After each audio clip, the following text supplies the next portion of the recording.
Okay. Good afternoon, good morning, or good evening, good morning. Welcome to the stream. Welcome back.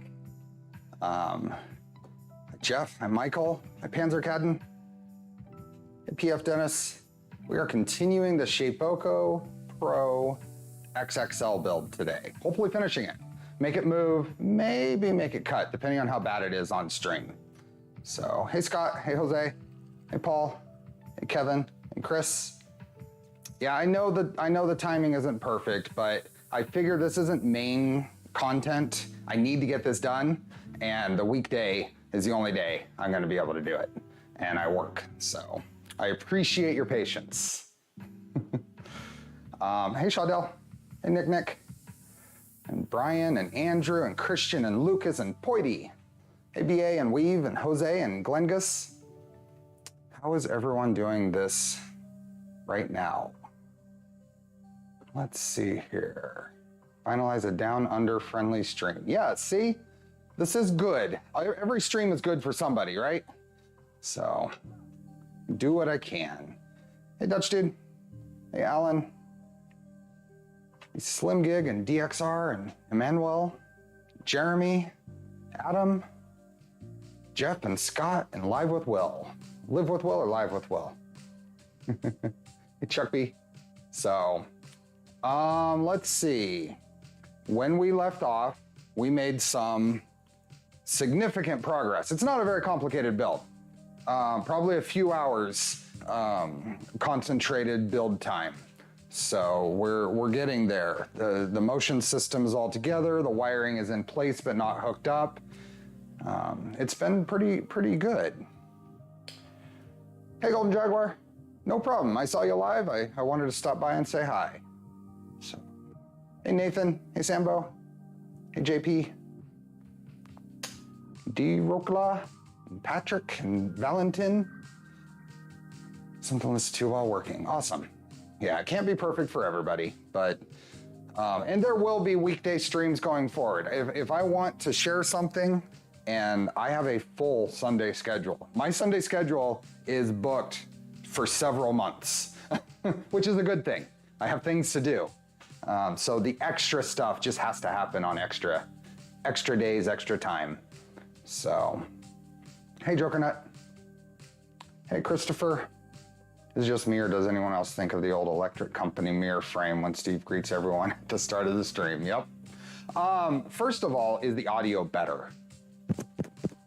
We're lav mic now instead of camera mic, which was all yesterday. That is my bad. I have no idea why I switched it, how I switched it. I plugged it into the wrong port on the camera. So, how is it? For those that were here yesterday, is it better? Hey Davis. Is it better? Yeah, the mic is working, but I'm expecting it. It's probably still echoey. It's a lot of empty space in this garage.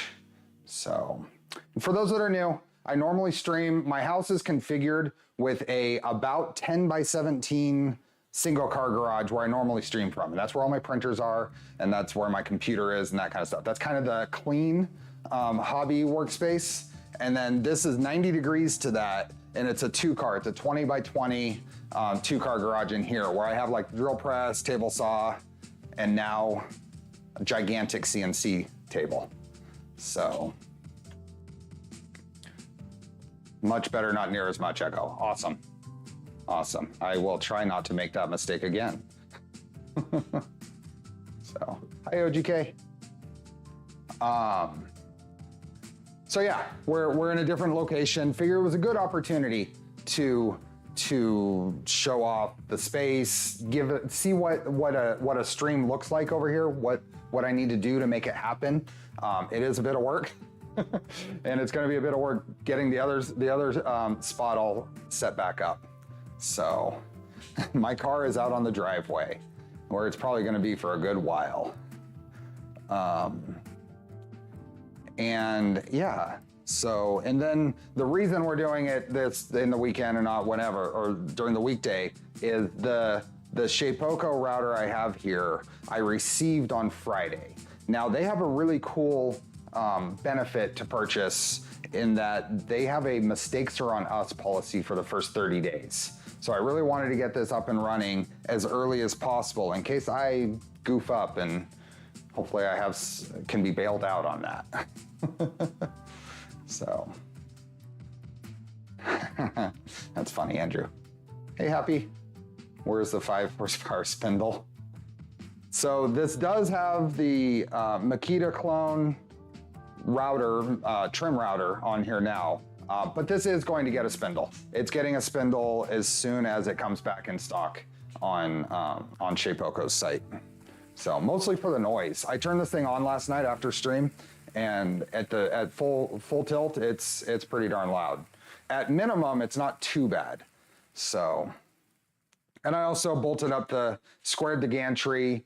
The major problem I had yesterday, if you were here, is I had forgot to tighten the bolts that hold the gantry to the Y plates. So I did that, and then it just squared up. It stayed consistent, and it was fine.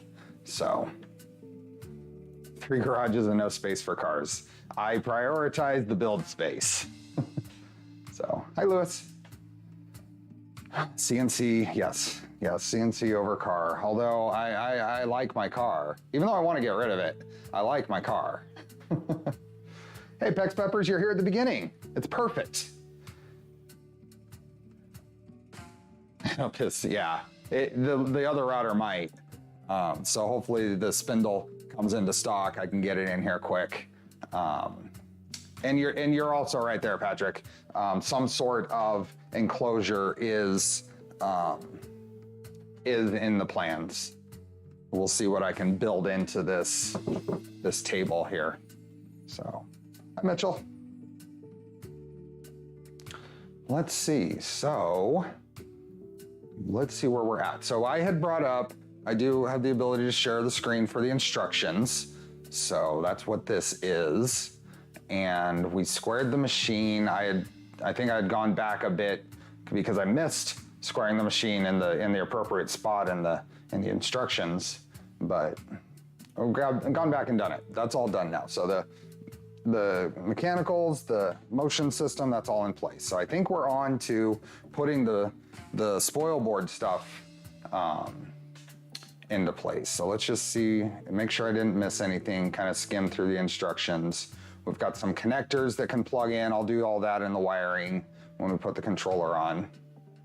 The spindle is on. Now I thought about this. Someone in chat suggested that I mount the spindle a little higher to give a little bit of Z clearance. But I have the dust vacuum, the boot adapter, and I think it might have problems fitting if I leave the spindle higher. So I'll probably lower that back down. So. Hey, Dickerian. Hey, Mike.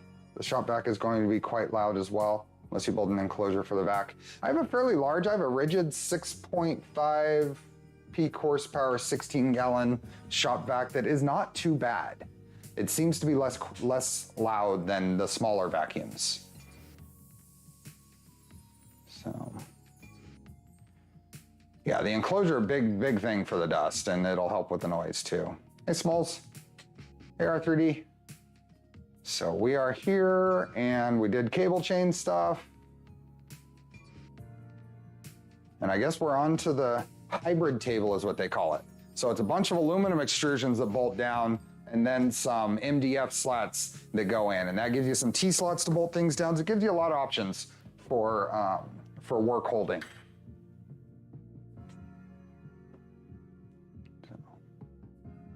Hey, Bill Brothers. So let me grab that box. That is the heaviest box of the bunch because it's got a bunch of MDF in it. I think I have a bunch of fasteners here that I've let collect. So I'm gonna move these off to the side. I don't know what, oh, that one's gone. It was a cable chain, an extra cable chain screw, and it's probably gone for good. We're gonna clear this off a little bit. So I have some room here. Hey, Squirrel Brain, welcome. All Okay, and in here is that heaviest of boxes.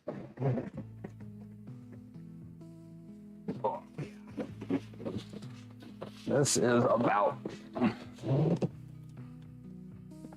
all of it. Maybe I can set this here. Hey, James. Hey, BBs. Might not be the best view, but I'll get stuff out here. There's a bunch of fasteners. Do all of these. Okay, so this is an extrusion with an MDF piece. I'm gonna try to get these in here without dinging things up as much as, or ding things up as little as possible. Will this be supporting making enclosures for your growing number of printers? Yeah, that's one of the things. I mean, it's a general, it's like basically like having a table saw or a drill press. The idea is it's just another tool in the arsenal, right? It will enable me to have the abilities to execute on any ideas I might have.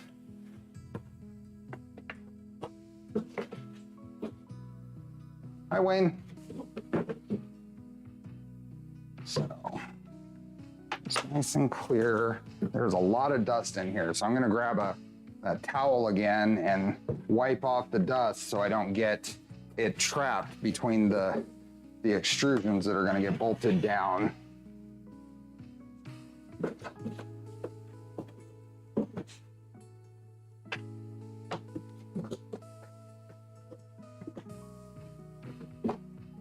So it might not be the most exciting thing, but we're going to do some cleaning.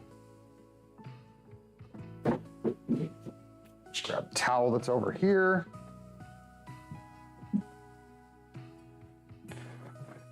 I think, oops, maybe not that one. Other box here. Awesome, starting your V0.2 build today. Have fun with it. Printed solid to send you a pallet of ACM panels and you'll be set. Yep. Hi, Art Chapman. Okay, so we got a towel and got the controller box I haven't opened. Otherwise, now I've freed up a ton of space on my table. So,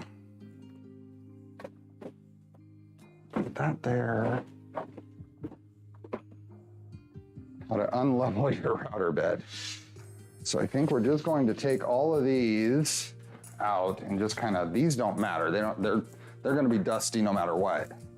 But these have all kinds of dust in them. So I'm just going to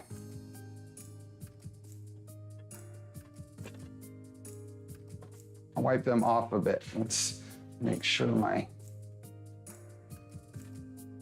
that. And then, hey Nero, we are hoping to make burr noises today. So that is for sure. I think just because you've stopped by, we need everybody to say hi, Nero. I get to use my Starret tap handle. Such a joy. There you are. The idea is to do something today. I think I've decided I will at least try, if it's not too noisy and it doesn't come across terrible, I'm gonna try to run it. I'm gonna run it on some pink foam. So these are gonna go in here.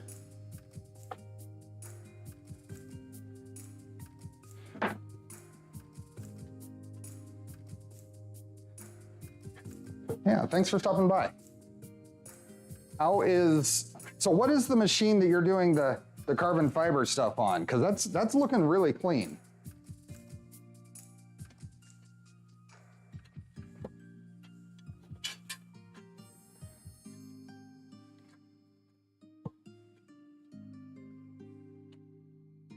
Just trying not to let these bang on anything.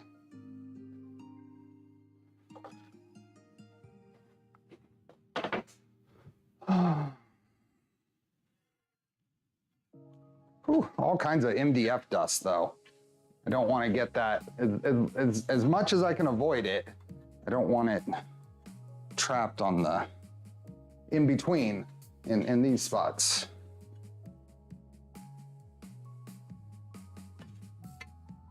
Pink foam, gotta get your feeds and speeds right. Comgrow Robo CNC with a new spindle and Z-axis. Oh, and you're running Duet on that. That's cool. How hard was that to configure? Probably not too bad. Saturday's video, there we go.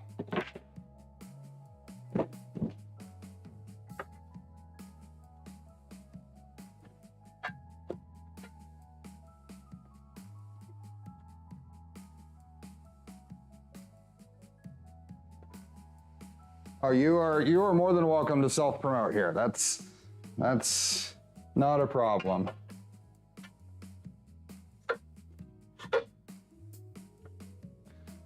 Tune in Saturday for more information on the Robo CNC.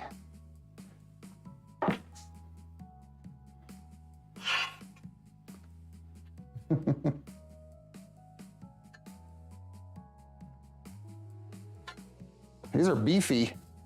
Oh, they're 4 or 5 millimeters thick. Let's see if I can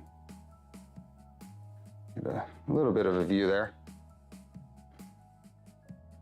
But once we got it sorted out, not too bad. Bit awkward just because first time. Yeah.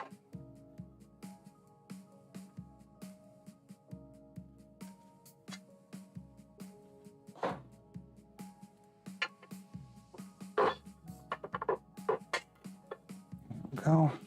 There are a lot of these. And I made the mistake and left my oil heater, little radiant heater in here running all night. So it's actually kind of warm in here right now.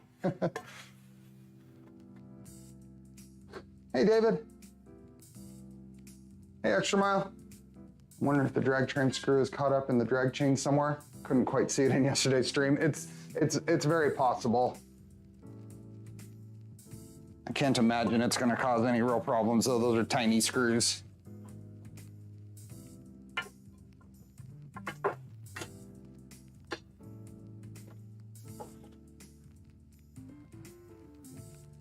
Hey, Troy. Apparently this is a very long, tedious process to bolt this in, so I intended to remember to bring my small electric screwdriver, bigger than ES15, but I have a DeWalt cordless screwdriver. I meant to bring it back from work. I had taken it there for a job, but I forgot. So the wood goes on top. You have to bolt these in first. And since they're packaged, there is a lot of MDF dust all over these. So just to try to keep it off the surfaces between the these cross pieces and the other, I'm wiping them off real quick. Are you gonna put a vac on the tool head? Yes. The setup comes with their little vacuum adapter. And then I bought a dust deputy for now and a hose, a 2.5-inch hose to run to it. I won't be setting that up today. I'm just gonna deal with the mess. And pink foam is going to, it's gonna be a bit of a nightmare to deal with, but it won't be too bad. Okay, so now I'm just gonna wipe these off. And get rid of and then start from over here. And I've got a whole bag of screws put in. So we shall see. We've got some countersink screws, and let me figure out what bolt this is gonna be. Yep, that one. So these don't get tightened down, at least until you get them all in, and then I'll go around and tighten them all down. Maybe we'll do that.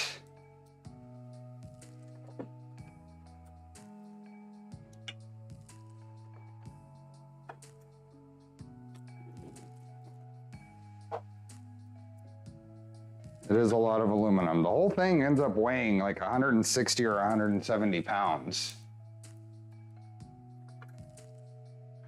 Rockler extendable hoses.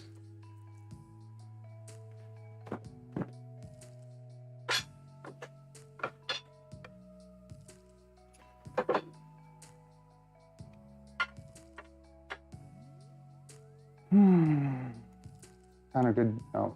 Rockler extendable hoses, are those just like spring loaded, like a kind of like a enclosed slinky, or instead of like a regular hose, it's just kind of the full length all the time, just flexible?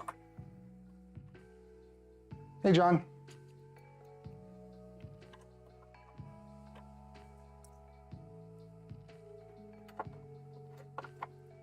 This is, how many is this? 1, 2, so there's 8 times 1, 2, 3, 4, 5, 6, 7, 8, 9, 10.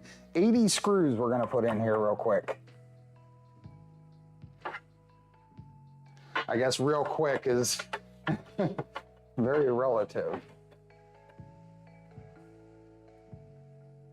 I have a router table. I have not cut pink foam without the vacuum running.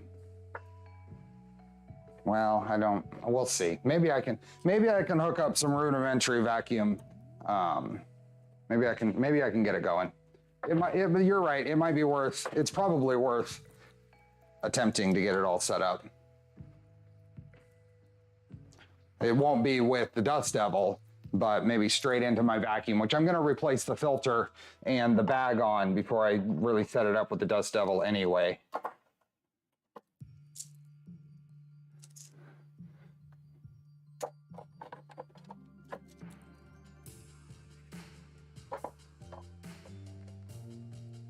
Yeah, we'll see. We'll see what it takes to get it set up. That's probably sage advice. I have cut pink foam in here. I did it on the MPCNC and it was a mess.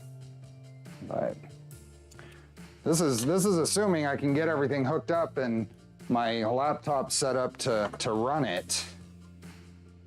That's gonna be interesting because I'm gonna have to use a different laptop to run it.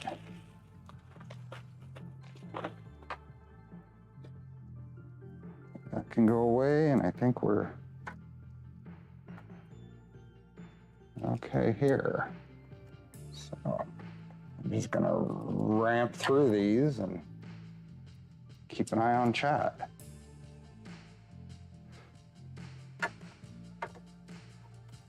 Real quick, yeah, there's no, I say real quick. I know what a lie that is.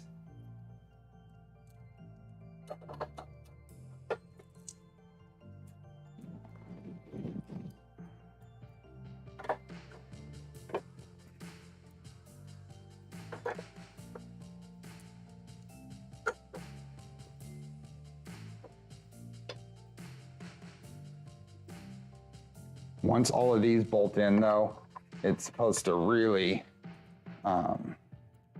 stiffen everything up, lock everything in.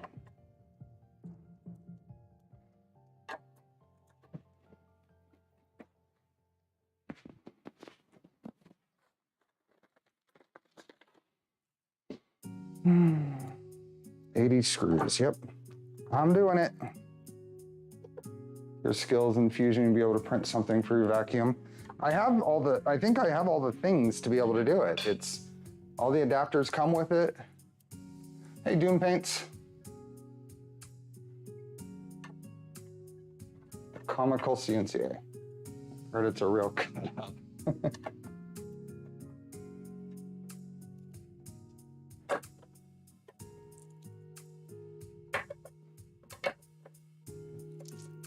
Okay.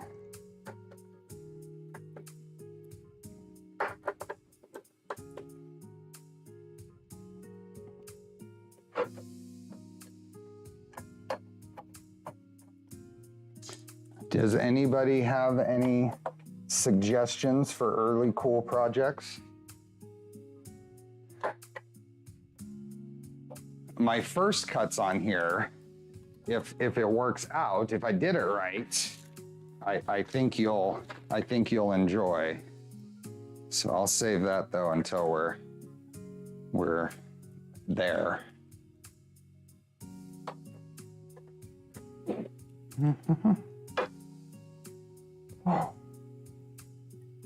One printed mod for the spindle is a blower fan on the nut.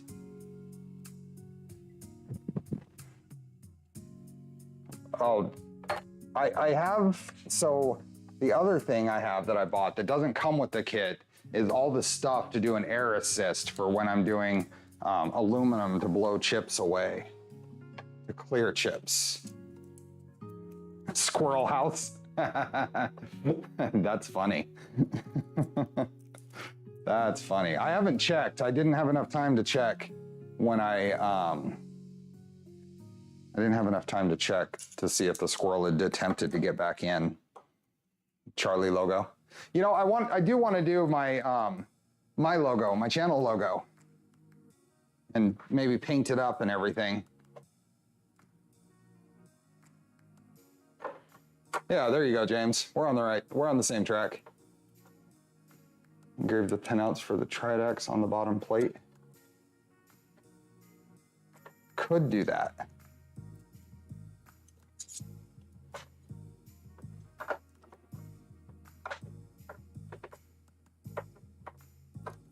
Lav mic sounds good today. Awesome. Hey, Rod.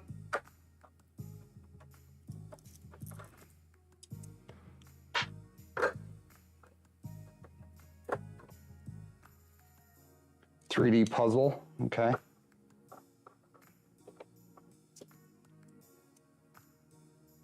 Oh, way too big of an area. Cutting aluminum is glitter making experience. Ideally, I'd probably have an enclosure set up before I really do that.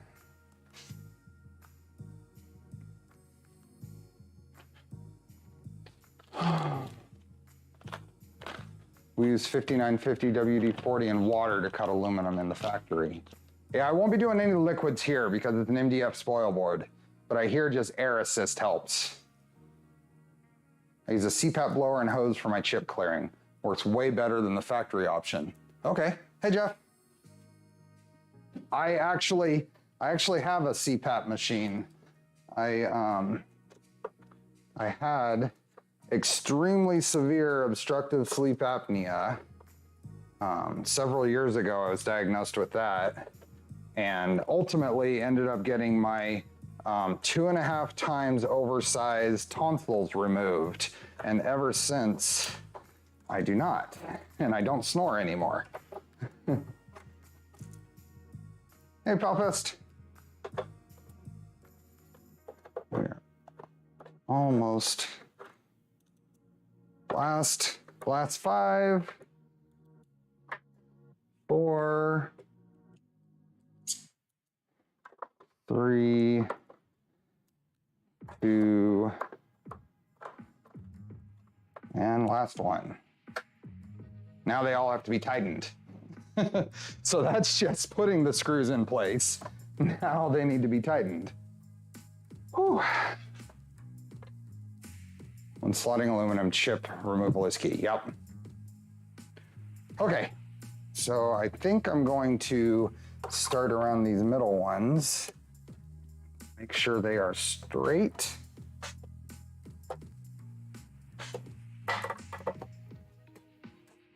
Let's see if I can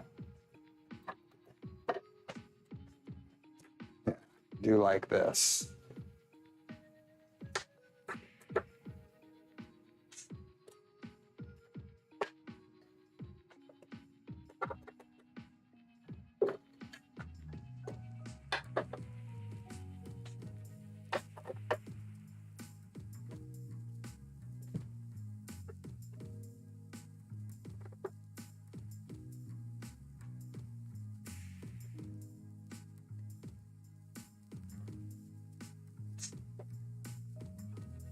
Ricky B?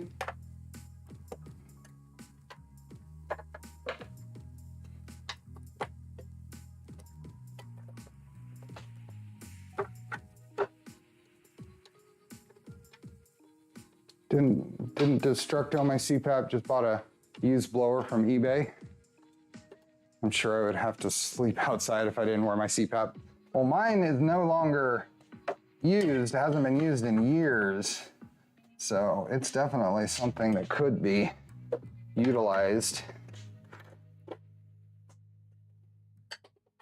I forgot the electric screwdriver at work. They don't recommend you use an electric screwdriver for this. And honestly, I don't think it would have saved a ton of time because you still have to be extra careful lining everything up. And these are really short screws. So I don't think there's a significant savings.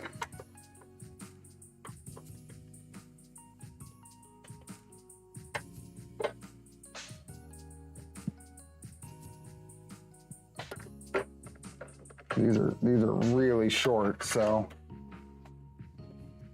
it's not too tough. We're way over halfway done. I think I already did that one. Yeah. Do the middle diagonals first to lock it straight since they're all countersunk, and then work my way around.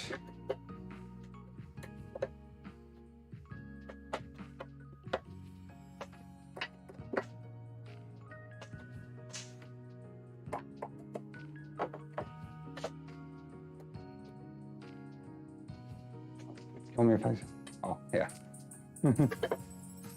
Yeah, it was pretty bad. My wife realized I was stopping breathing for extended periods of time in the middle of the night. And it was one of the best things I've ever had taken care of.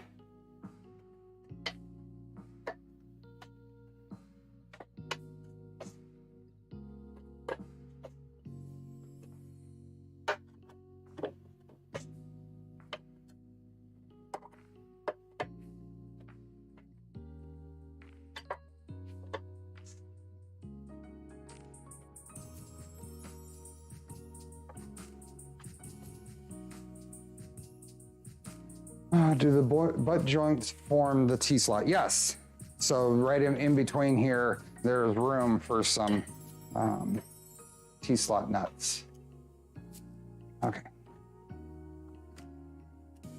This one would be just a little more of a pain.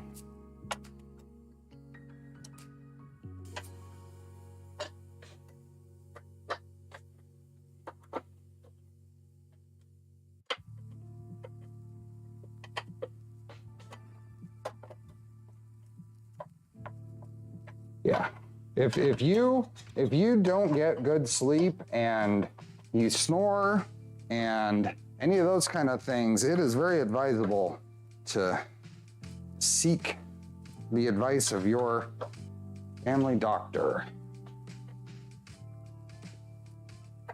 It is a major contributor to things like all kinds of health issues, heart disease, and it is a major contributor life expectancy. Might want to use a template to check the slots then. For what I've got, I mean, these are flathead cap screws. They are forcing everything into alignment. There's no way that they're going to be out of alignment.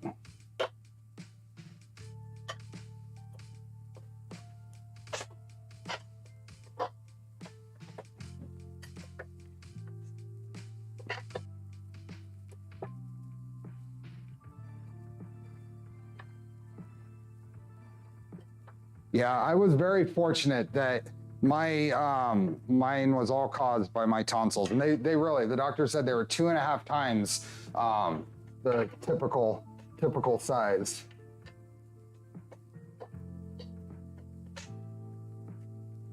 Okay, that is all of them. Awesome. I'm gonna get heart disease from breathing in ABS fumes. Maybe. So, okay, let's, it doesn't really matter. So the rest of these can go in here and get bolted in. We got another 40 screws to hold these in.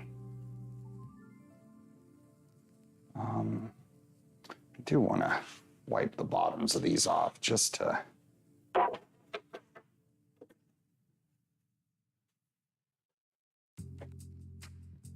make sure they're sitting as flat as possible.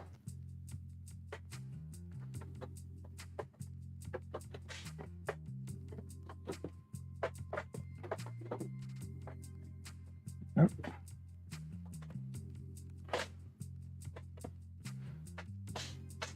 Yeah, my blood oxygen levels were going down to the, I think it was the low 90s or very low 90s.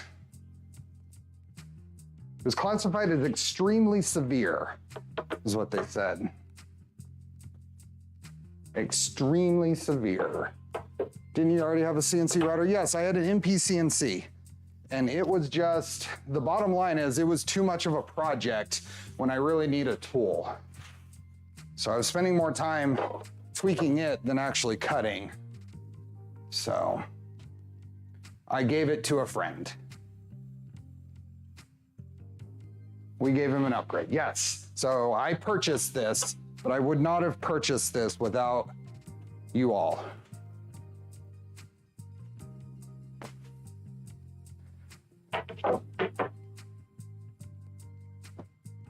I have a new favorite wire stripper, Jacari 250.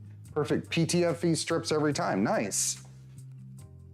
I'll have to remember to look that up. If you've messaged me before, shoot me a message on what you ended up with.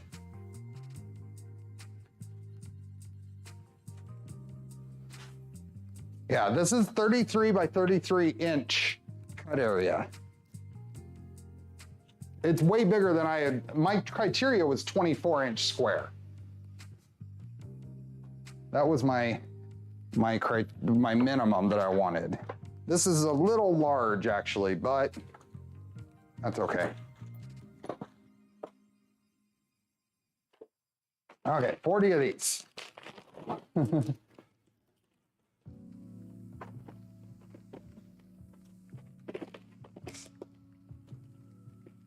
How much does a CNC machine like this cost? This starts US $2,800 for this size. That does not include the spindle. The basic spindle is $80. I bought the $150 one with the ER collet, and now I'm immediately going to replace it with the with the VFD spindle. But whatever. And then all the accessories and the table, it adds up pretty quickly.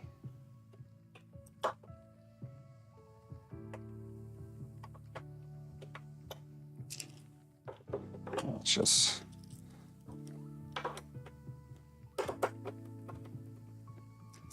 Been working on a Doom Cube V2 for about 2 months. It's been a great project and has gotten me to learn at least a few things about how to use Fusion 360. Awesome.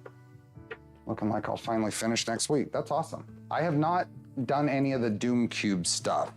Not for lack of wanting to, just it hasn't come up.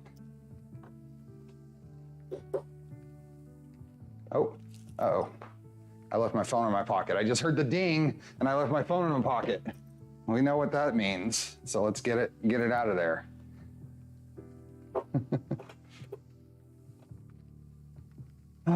Also glad you listened when you were told you weren't breathing. Oh yeah.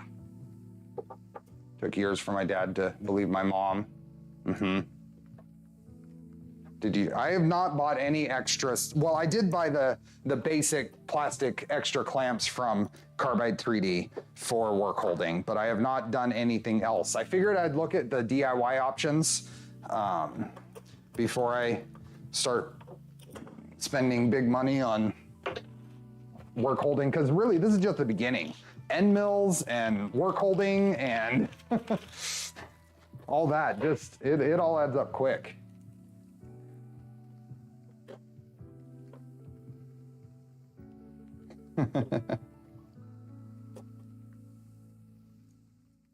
Pocket mods.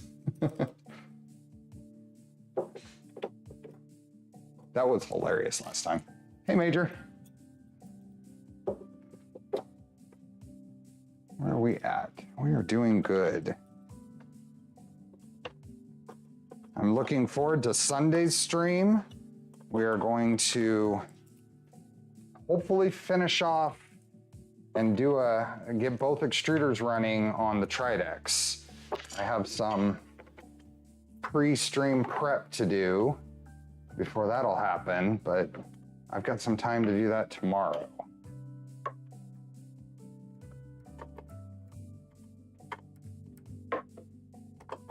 You can print all the work holding, some of it.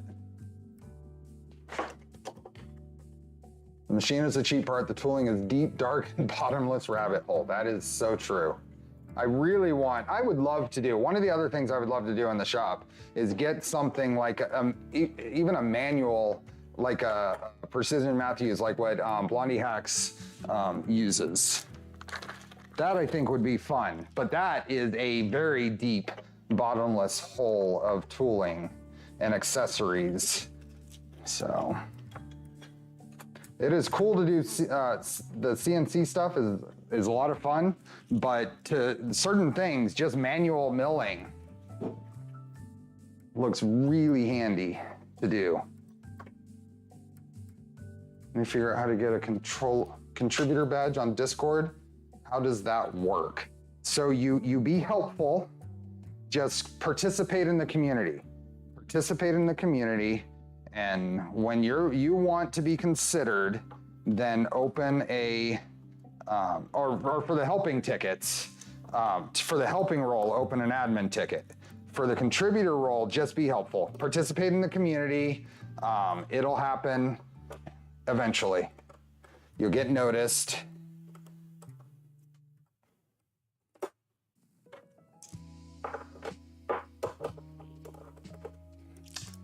Three more.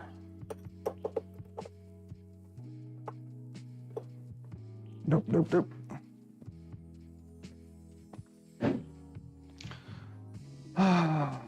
Depends on the Z travel, if it would suit my ideas. It's big enough in area. So this has 4 inches of Z travel as it is. When I do the spindle upgrade, I'm also gonna do the ball screw Z upgrade, and that'll give me 5.5 inches, I think. I think there's 4 inches under the gantry though, so. I have a PM 932 mil, it's very large. I'd be looking at like the one that Blondie Hacks just got, the new one, the 728 or whatever, there we are. Yep, exactly, Alan. And you know, very useful, eventually plan to CNC convert it. If I got one of those, I don't think I would CNC convert it myself. I wanna, the reason I would get it is for the things, the quick, or relatively, the manual stuff. Okay, let me snug these down. These just get snug. They don't need to be tight.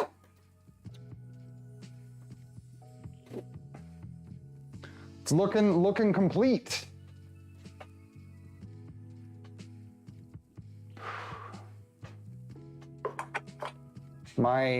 This garage is 20 by 20, so and I have these, if you've noticed in the thumbnails or whatever, I have these cabinets that are along the walls, which really kind of are really nice for storage, of course, but really restrict my flexibility and using wall space for tools.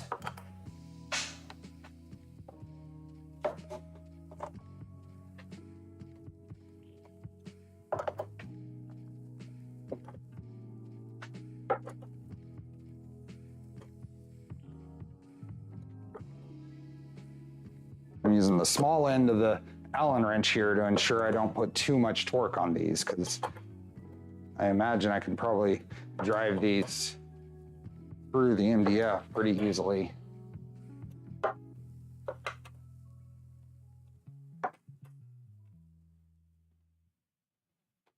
What do you think about the Shapeoko 4? Very similar to the one you have, but a bit cheaper.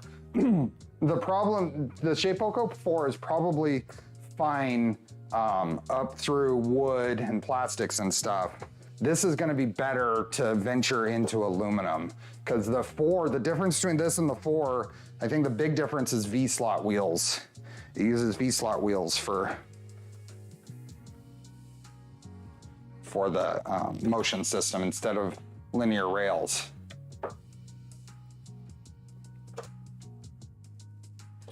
Behind you is the storage for a table saw fence.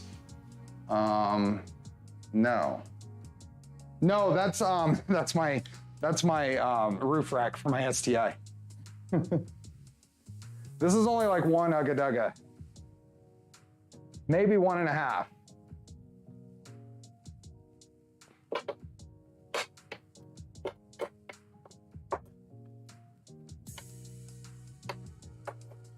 Okay, maybe 2. The Ugga Dugga scale varies depending on what you're working on to some degree, I think.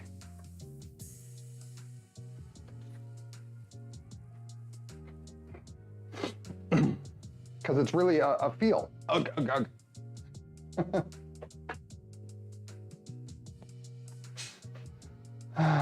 Okay, let me get some water.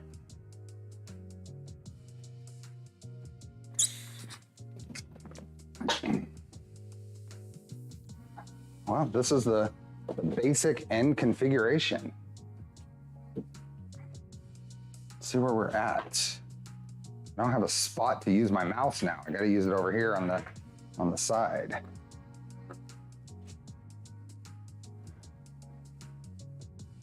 Now this no longer includes those strips for putting underneath in the seams. So those aren't going in. Varies on the bolt sides. There we go. So these little black strips, what they do is they seal the gaps between the extrusions here that make up the plate. They seal it right in here. But they no longer include those. I'm not sure why. I tried to ask today because I was communicating with them a little bit. And I didn't get a good answer. They pointed me to a blog post first and they said, no, wait, it's a forum post. And all the forum post was on Shapeoko 5. The upcoming one that's, if you order it now, it's delivery in like May. So, okay. Oh, and now we're on to electronics. Awesome. So we're going to get the electronics box out and see what we need to do. The PM728 has room for the ball screws to fit in without machining clearances for CNC. If you don't plan to CNC it, then add a DRO. Yes, if I did one, I absolutely 100% would want a DRO. Okay, Shapeoko controller. So I've got a little thing of plastic clamps and T-nuts. I don't need that. This is power and end mill and a, that's funny. So they have a little plaque. So this is a plaque. It's built by, and you're supposed to sign it and stick it on here. They even included a pen to sign it. Little carbide pen, that's awesome.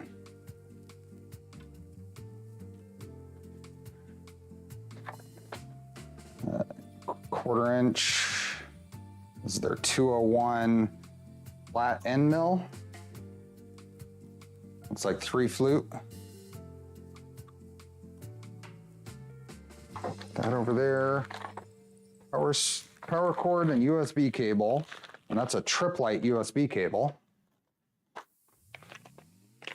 Warning, don't get a cheapo Chinese-made one from eBay. No, if I did one, it would be probably from, what is it, Precision Matthews, same place. At least one of the businesses that do the QC and the guarantee stuff. Do you need to submit a video before they'll let you sign it? Okay, we have a electronics compartment here. This is the controller. Lighting in here is terrible. Shouldn't use the router to engrave it. I could, that's a good idea. Make up a little signature, ground cable, and some thumb screws to seal it up, and the cover.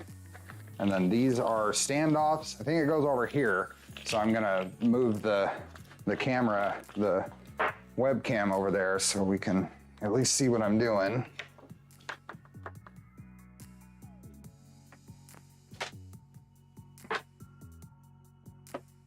There we go.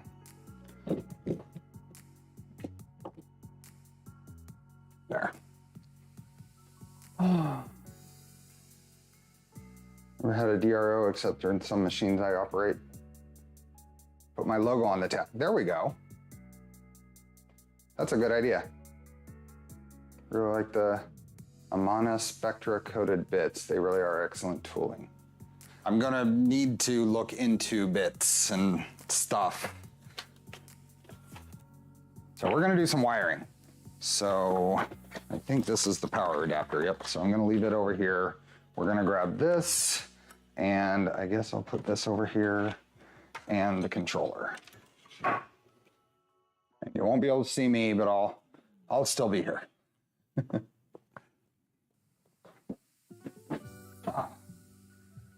course, I'm not gonna be able to see what you see, but bring up the instructions. Okay, let's get that out of the way. Move the gantry out of the way. Now, these adapters here go in the second, I think it's the second and fifth. I think it's the second. Let's just thread in there and guess hand tight, and then the fifth one. So 1, 2, 3, 4, this guy here.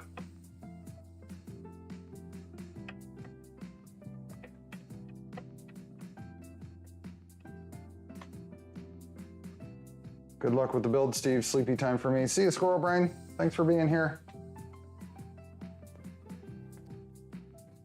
And then this guy will bolt on like that. Let's get all of these. Oh, I got my keyboard over here. Let's get it out of the way.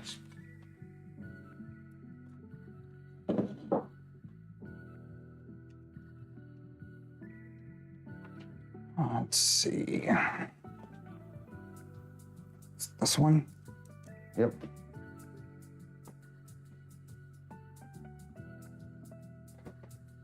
Okay. This, where does this go? Does this sneak out of here? Yeah, this is the bit setter. Okay, so these pull out of here. And this goes there. And guess like that.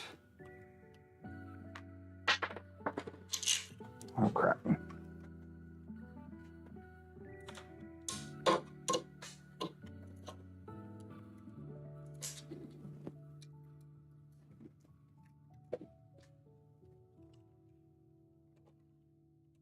She wish she could say goodbye to his squirrel. This is true. Like I said, I'll check on the spot tomorrow and see if he's tried to dislodge the wire mesh I put there. Okay, that goes like that. This wire is gonna come out here and bolt here. You can see that, okay.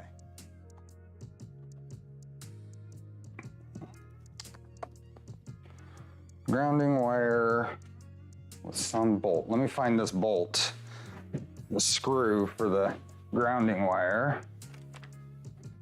Drag chain bracket. It's probably one of these. What's this? Yeah, it's probably that guy right there. Squirrel cam. I don't have any cameras to do a squirrel cam. I'd have to get something. The Y is belt driven. Yes. So that is the difference now between the Shapeoko Pro and before and the Shapeoko 5. So the upcoming 5 Pro or 5 is all ball screw driven.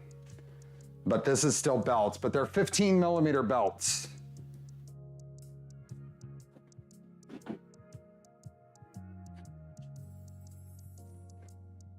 So I'm gonna ground this to the frame right here. There we go. And then we're gonna pull all these wires in. They all come up through here, I think. Yeah, wire wrap there. Oh, there's wire ties down there too. Did it tell me to tie those? Okay, let's tie all those into place. I missed some wire ties, so we're gonna manage these cables.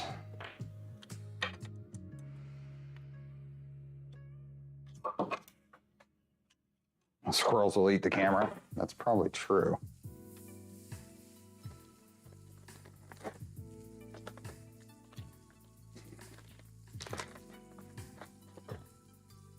Okay.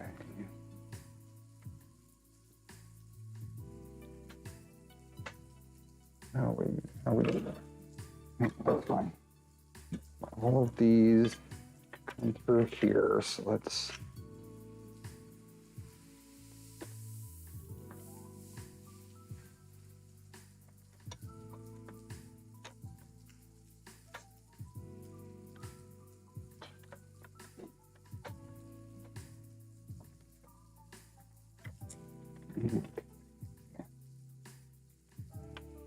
Just kind of make them come through here straight, or at least reasonably straight. Like that.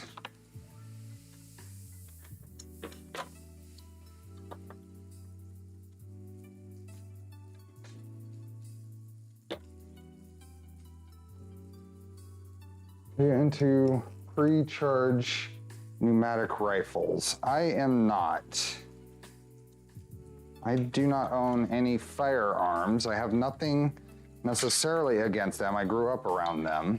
I just have, it's not become a hobby for me or anything. Is that what you're talking about? It's an extremely long grounding wire for the distance it needs to travel. Yeah, I imagine that's probably from a result of some other configuration or something. One grounding wire for a different machine. Maybe it gets installed differently on a different machine. Oh, for the squirrel. Yeah, since I was able to chase it out of the attic, I'm just going to discourage it from coming back by just blocking its entrance and see where that gets me. If it doesn't get me where I need to be, then I'll probably just call a service to come and capture it and get rid of it.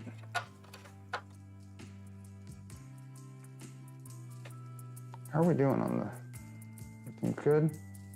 Do the same as Mark Rober and just let the squirrels be squirrels. Well, I'll let the squirrel be squirrel as long as it's out in my yard and not in my attic. That's the criteria I have for the squirrel. That's the deal I'm gonna make with the squirrel. You can be around, just don't go in my attic. Okay. I'll go over there, and I'm trying to get a view here. There we go. Paintball guns work better and will not hurt the varmint. There we go. I could be down for that. A little paintball target practice.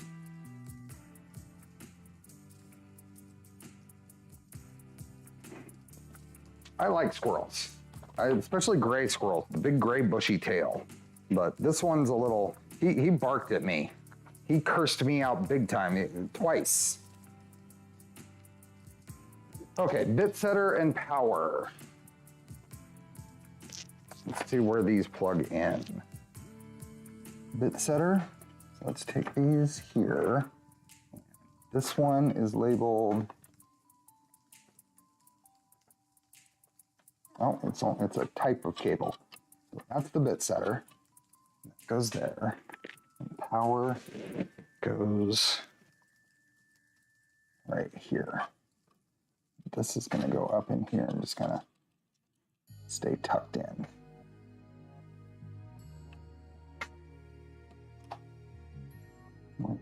There we are. Power goes right here. Maybe World of Squirrel will steal my nuts in the middle of the night. I'm sure it's got a stash of nuts up there. Yeah, serious damage. The real concern I have is I have PEX tubing throughout my house for water, and it runs through the attic.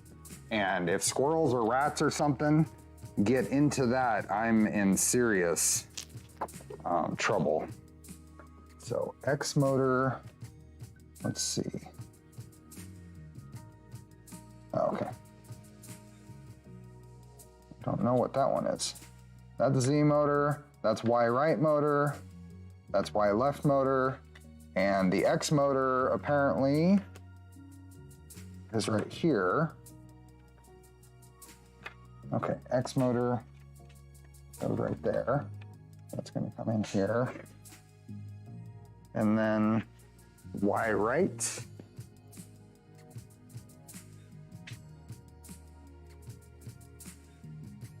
Okay, this is irritating. There is a discrepancy in the instructions. Here, let me see if you can see this. See, am I looking at this right? Oh, actually, here, let me bring it up. There's a discrepancy in the instructions. It's very irritating. Should not happen. And let me be a sanity check for me. If we zoom in, can I zoom in on that? Yes. We zoom in here. Yeah, my stuff isn't in the way. So this is X motor, this is Y left motor, that means this is Y right motor, and this is Z motor. Well, motor connectors, X, Y left, Y right, Z, left to right. They've got the Y backwards. Does anybody confirm that? Am I seeing it right? Hey, Maker Viking, welcome. Discord just pinged me? Shouldn't have. They do eat through plastic. They ate my fuel line on my car. Sanity's not here, then I can't get a sanity check. Okay.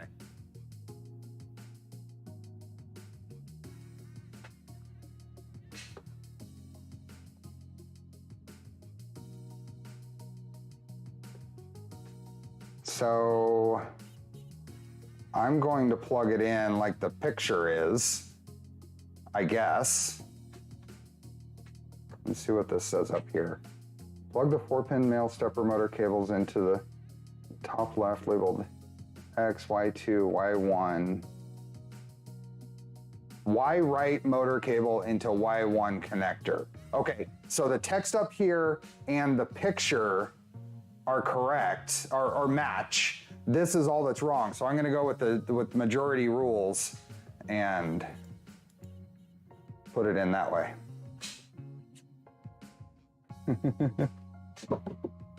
Okay.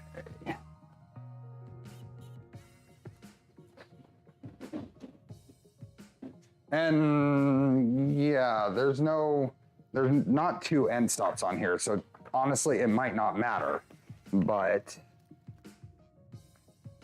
the instructions should match. Come on.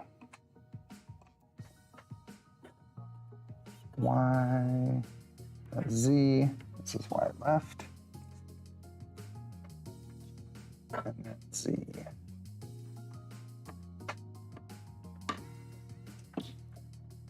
Okay.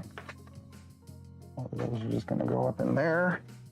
And then we have proximity switch connectors.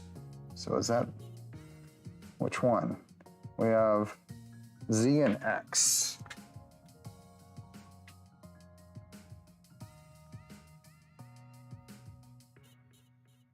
Z and Y, okay. So this is Z, goes on the top.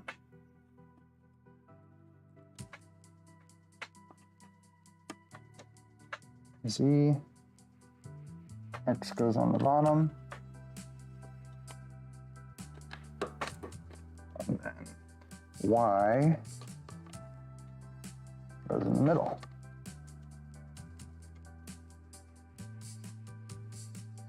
Oops, I am scrolled. So I can't actually see chat right now. Hold on. I scrolled wrong.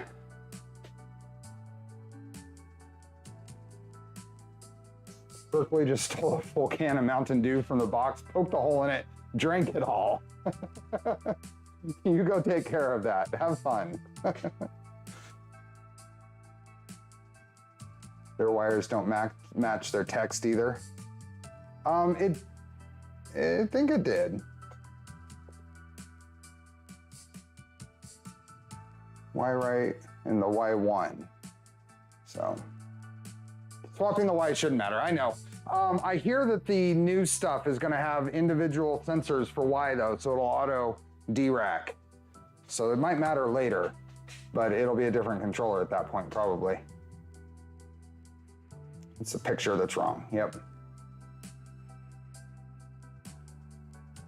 And it does, you're right, Live with Will. It does matter because they probably need to move in opposite directions. That's correct. So we'll find out. We will jog it by a tiny bit when we get it set up and see what it does. Okay, proximity switches are in. Does that mean this can all get boxed up? So 4 thumb screws to attach the cover. So then all of this gets kind of, where do these go? These must go through this bottom as well. Oh, these go right through, yeah. These have to go through the bottom.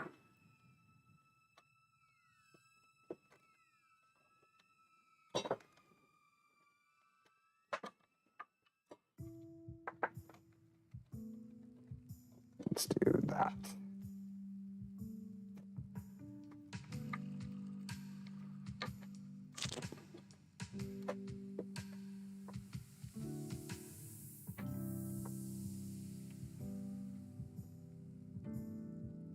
Do that again.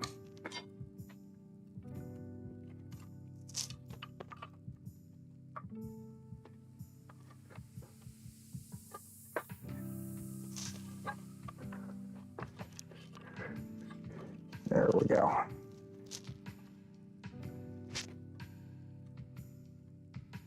Opposite directions, how are they mounted?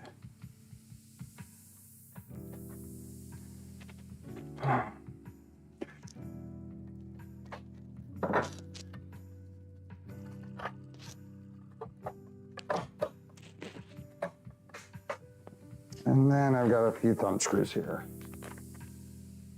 When I built my Shapeoko 3 years ago, I had them wrong and needed to hit emergency stop and switch because it wanted to twist the gantry. So I'm hoping I can just jog it to get that figured out.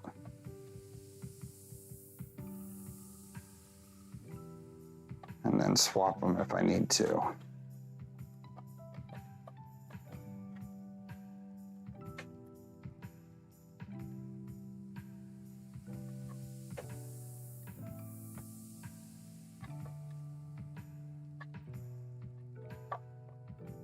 Those do not want to line up.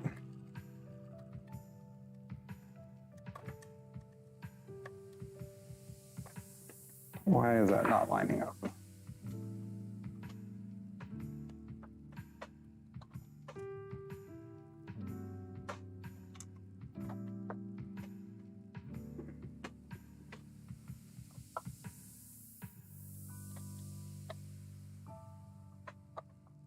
There we go.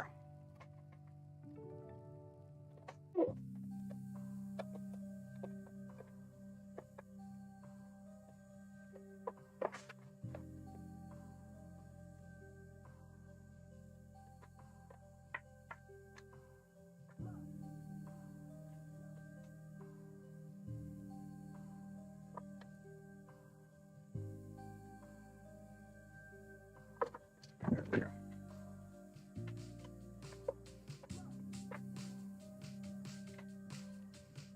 Okay, electronics hooked up. All right, I might have just moved it away from the end stop. At least a good learning experience from the company to fix their manual. Yeah, I'll report that. I will mention it. Okay, anything else I need to do back here? I need to connect all the, so I might as well just go like that.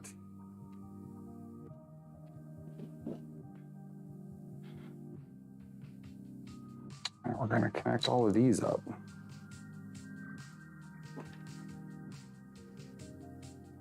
So I think it's a matter of connecting what matches. So we got X motor, Z motor, X limit, X motor, Z motor, Z motor.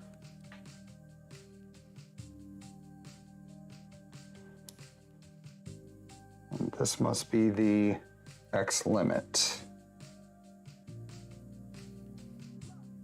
right? Yeah.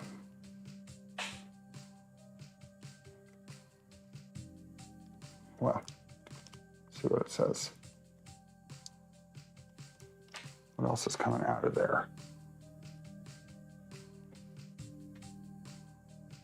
Is there a Z limit? What do we got up here?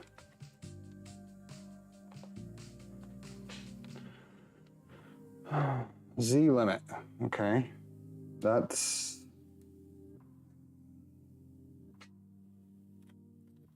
this guy. Isn't there, where's the X? Oh, X limit is over here, okay. So that's Z limit. Z motor, it's this guy. And then this is X motor, which means this is backwards. Here we go. X motor.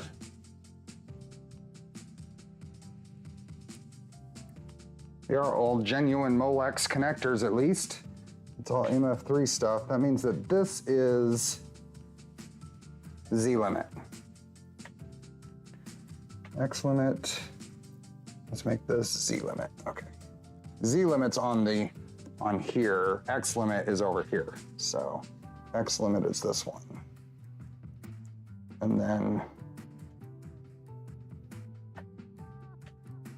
which one is that Y1 probably? Y left, okay, so that's Y left. That's this one, Y left.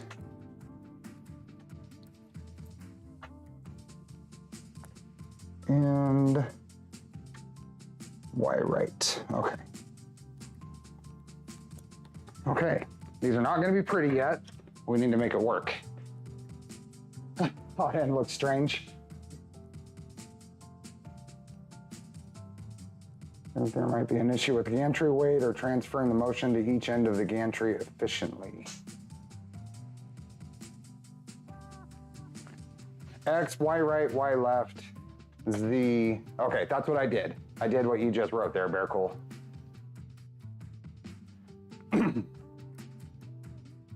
Were the cable chains pre-wired? Yes. Yes, they were pre-wired, which was really nice.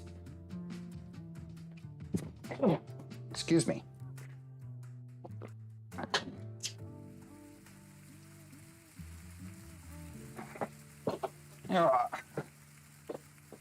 Let's see. What is next? So that's all wired. Do we have some wires over here to plug in? No, we're good here. I need to put a grounding strap here.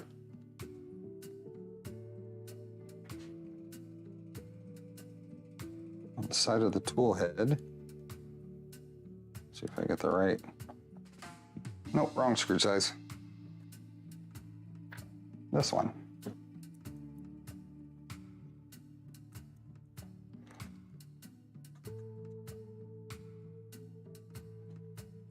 And I am going to put a little zip tie here just to hold that out of the way. I will be going, after this, I'll be going through and doing some cleaning up of the cable management. But they do mention to test the limit switches to ensure they are wired right and working correctly. Yes. We should be able to just see the lights on them. Okay, that gets that ground wire so it's not gonna get tangled up in anything. All of this is okay. Let me put one over here just to make sure the same thing.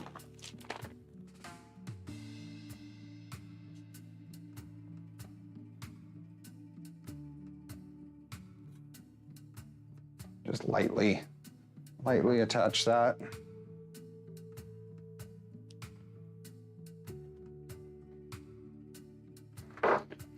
Okay. Oops, not that one. That one. Tidy the cables. Front, back. No serials until wire management is done. I can't sign it. I can't engrave it until it's done.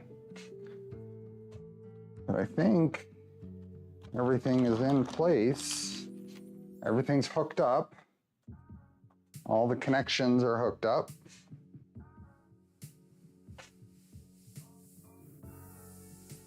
Connect power and USB. And install an unmill. And then we're gonna do some setup in the software. Okay, awesome. So let's connect power. It's got a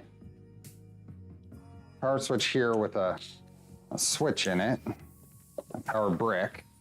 What size is this? The 24 volt, 5 amp. I'm doing a tap mod.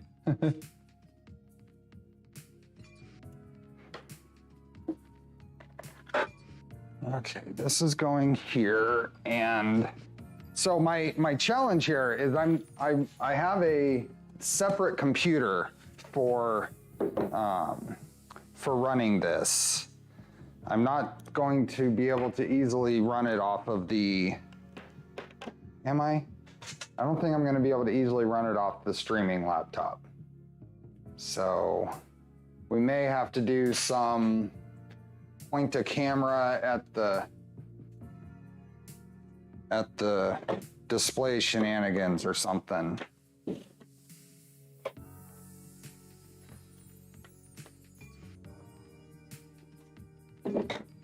I think. Maybe I can try plugging it in. Maybe we'll try. We'll try. This is, what is on and what is off? Does not say.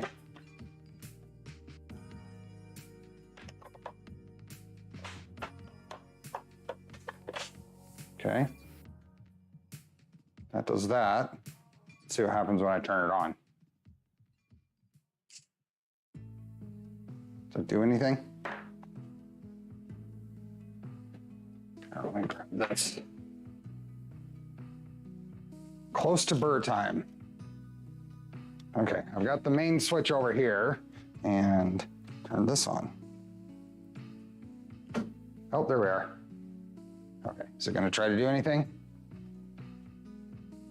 It's locked. Okay, turned it off. It's on. I wanted to test to see if it was gonna try to move and home or anything. I guess it shouldn't. That would be terrible if it did. On power up.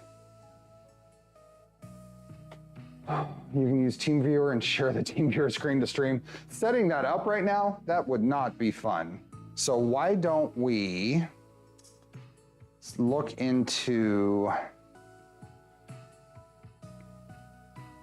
why don't we look into getting carbide motion set up on the stream computer, or should I just use the other laptop? I'm all over the place here, I know. Well, let's install this. Let's go ahead and install this. So, the scaling on this may be terrible, but let's find out. My keyboard. Carbide3D.com.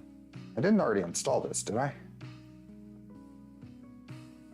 No, I have not installed it. So, Carbide 3D, and we're gonna go software, and Carbide Motion, I think, is all we need right now. Webcam the laptop.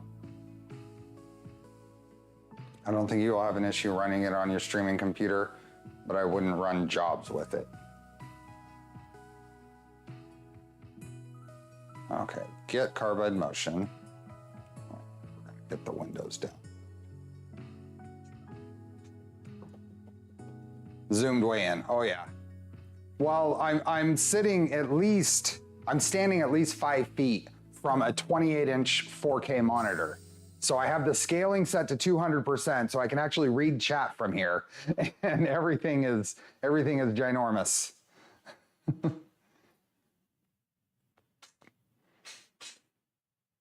Okay, let's install this. And I'm not, and part of the idiosyncrasies of this setup is normally I share the entire second screen. So everything I throw over there is just viewable to you.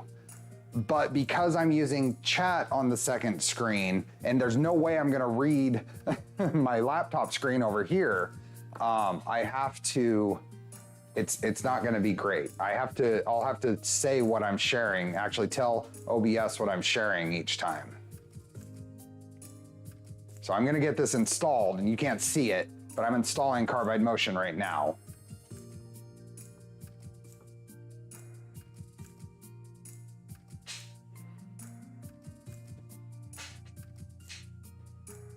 But we will see. We will see where we end up with this. I'm trying to figure out power too, because I'm a little shy on power outlets. Oh, I can go there. Okay. Finishing installation. Oops. Next. Install. It wants to install the driver for it. Finish. No, I don't want to restart the computer. That would be terrible. Oh, I may, if this doesn't work, I may have to revert back to the pointing a camera at the laptop solution.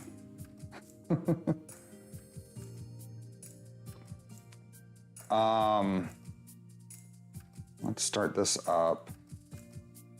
Let's see if it comes up. Let's start up Carbide Motion.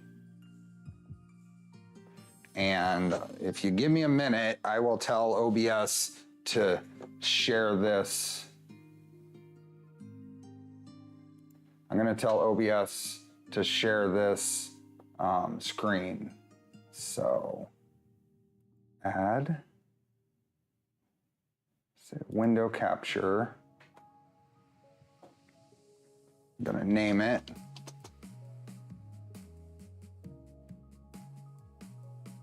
Okay, and yep, that one. So, okay. I think you can see it. Let's move it down here. There, can you see it? I think so.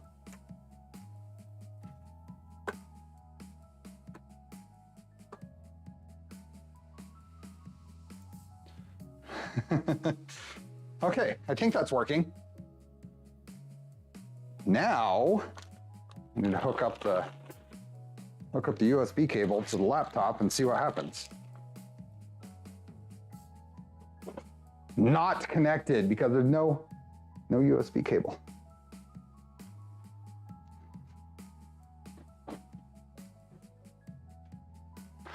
Okay, that's gonna go over there, and this is gonna connect right here.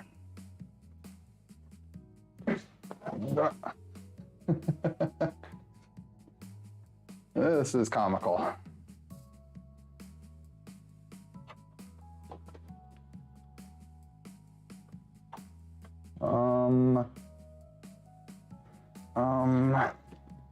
Where the other? There it is. Let's try that.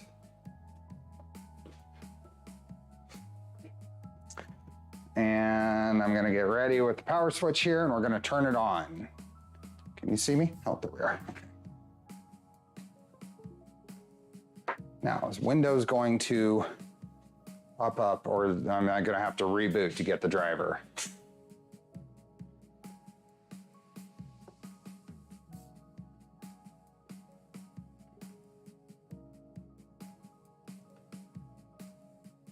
Aha, it did something. It's connected. Okay, that is awesome. So there are some things we need to do before we try to make it do anything. Nice. Okay, so I need to tell it a few things. So I need to go up here to settings, and hopefully I can make that. Yeah, there we are. It should be up there. Oh no. So if I open up settings, since I'm doing window capture,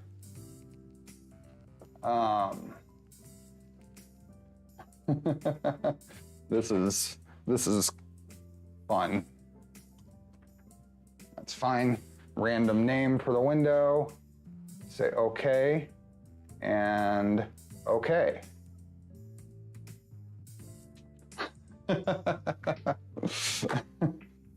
Okay, so settings we need to set things up. Oh, and I don't have the spindle hooked up. We're just gonna make it move, and then we'll set up the bit setter, or the BitRunner. So, bit 0v2, where's my mouse? Here we are. Bit 0v2, carbide compact router. Show the carbide compact router RPM value, sure. Bit setter, we are going to enable it, but we'll have to use a location when we jog it over there. Machine, travel limits. Let's load defaults for the Shapeoko Pro XXL. Say okay. And I have the Z Plus lead screw. Say okay. Oh, those windows didn't come up. Every new window that comes up, you don't see.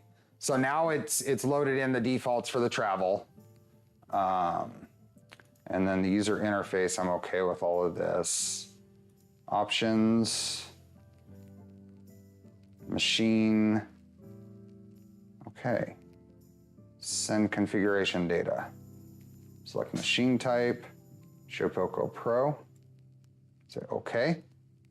And it's gonna send all the stuff. Now there's a window up here that's progress saying sending machine configuration. I'll figure out a better screen setup in here when I go to, if I ever go to do this again. Okay. Now I'm gonna get ready to turn this off, but I'm gonna hit initialize machine.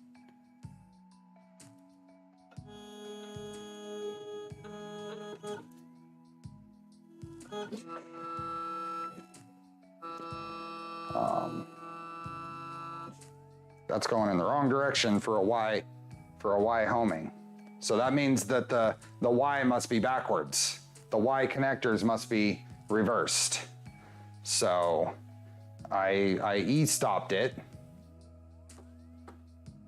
So we're gonna say, okay. Cycle aborted, okay. So you didn't see any of that, and I apologize. You also don't see chat or anything like that on here. There we go. I will show you the machine. We'll do that again. But what happened is it homed to the front and it needs to home to the rear. So it homed just in the wrong direction. So we are going to turn off the machine, and I'm gonna make the swap right here instead of opening up the control box. I will fix this so that the wires make sense later, but for this, we are going to swap this one and this one.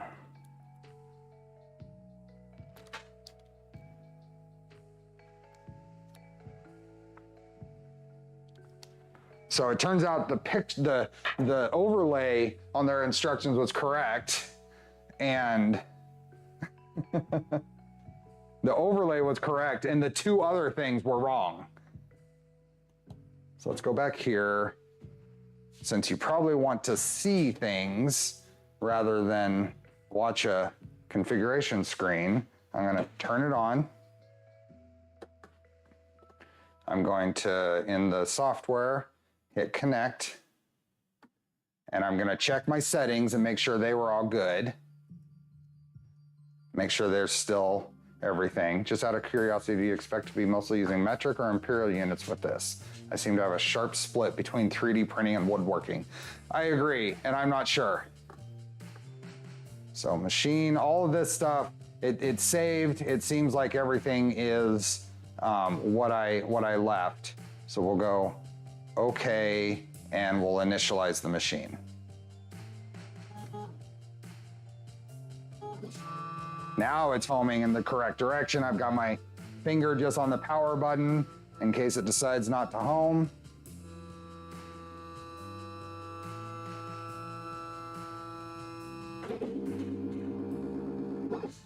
Okay. Whoa. Woo. Okay. That was going a little far forward for what I expected. Tool change required. Why are we inserting a tool? I'm gonna say resume with a finger on the, and I'm gonna get all my fingers out of the way. I'm gonna hit resume. Now it's homing again. Okay. Stop. So, what's happening is, what is happening, I believe, is if we go to here, and I bring up the settings, and I need to change this in OBS. So let me hide this one. This one? No. Boy. Which screen? Hold on.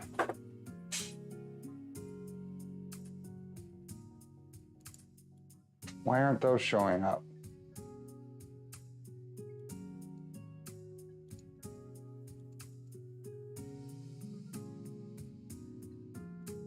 Okay.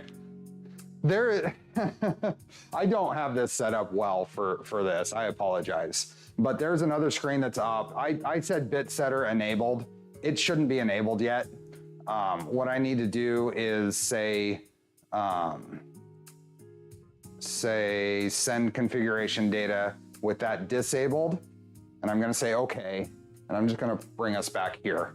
So I'm sending configuration data with the bit setter not enabled. So now I need to set a location for where the bit setter is. Yeah, it homed, very cool. It homed all the way. So I was ready to power it off if it didn't home, but everything is good. So the other thing, and when I physically press the bit setter, the red light comes on. So that one is engaging. So we're gonna say okay, And now we're gonna initialize the machine. And it should do a home in all directions.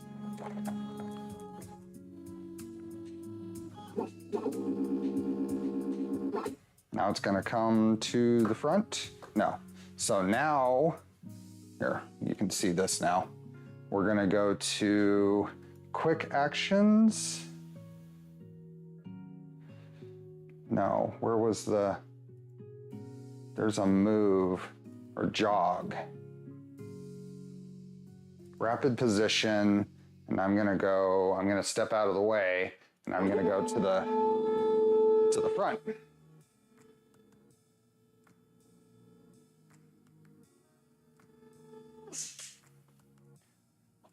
And then we're gonna go, because I didn't want to go to a corner yet.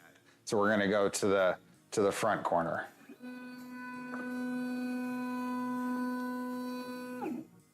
Okay, so now what I'm gonna do is I'm gonna use the small movements to jog it over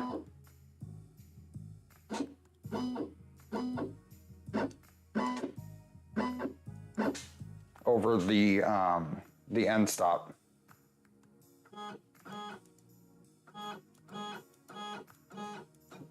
And I can use the keyboard on this. I think it's comma for down.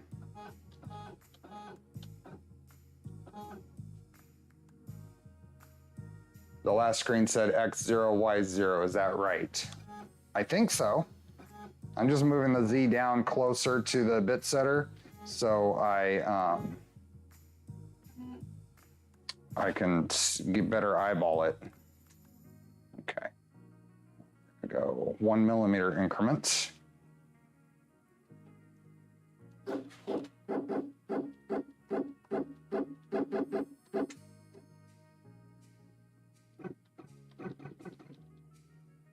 That's all the way down.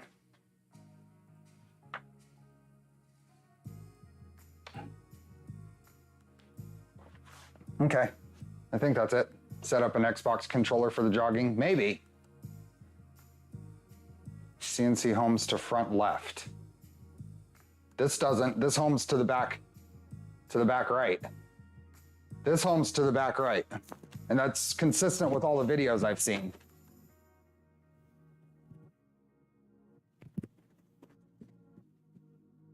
So we are above the bit setter. So if we go back, and unfortunately you're not gonna see this. 0 not set. The program 0 is not set after entering jog mode. Would you like to use the current position as the program 0? Okay. Let me look at the instructions. Let me look at the instructions for this setup. Update the machine. Once configuration. Disable integrated bit setter temporarily. You will need to temporarily disable the integrated bit setter in the settings menu. And Carbon to do that. And then test proximity switches, and we did by homing it. They worked. Home the machine and set up the bit setter. It's time to set up the Shapeoko Pro's integrated bit setter. Bit setter is an automatic tool offset. Position the router.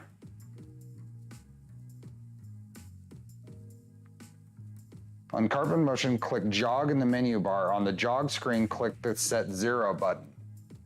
That's what I did. Let's redo this. So let's close this, oops. And let's,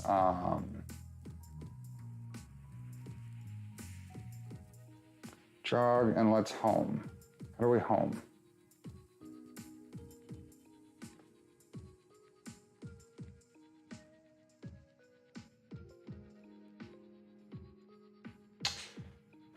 Difference between work coordinates and machine coordinates.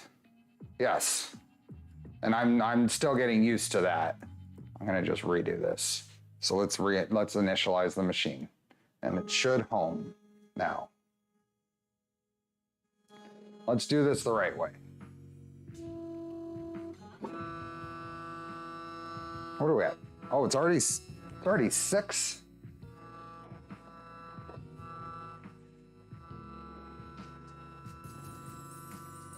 Can you hear it? It's kind of loud.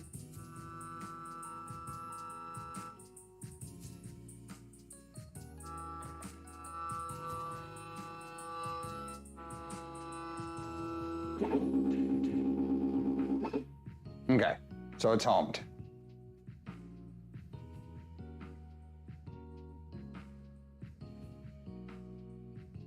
If you opt to not set up bit setter, you must set and re-zero your z-axis manually. So position router above bit setter. Oh, it just says, I already did that. It just says position the jog menu. Okay, I should have thought about that. Let's go jog, and then rapid position, front corner.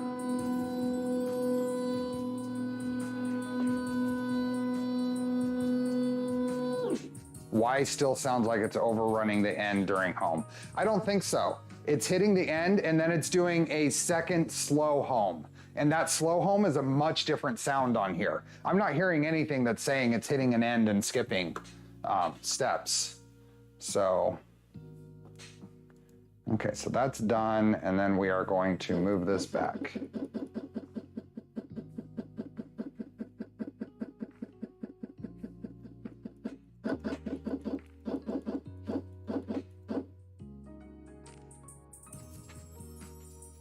The jog screen. So in carbon motion, click.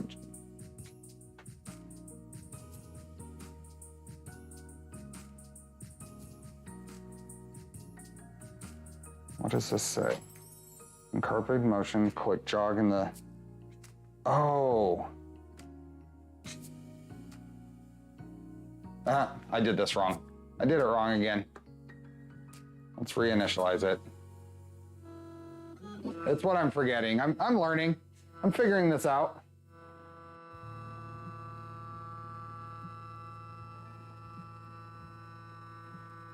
Yeah, and I'll get a good look over here, but I'm pretty sure it's not running into anything.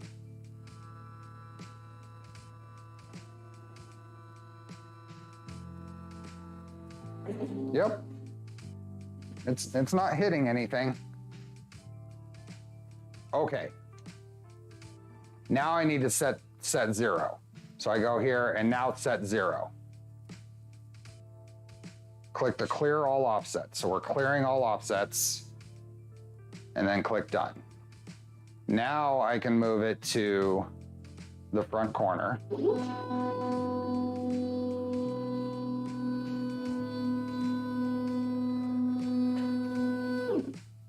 Okay. We're gonna raise our increment.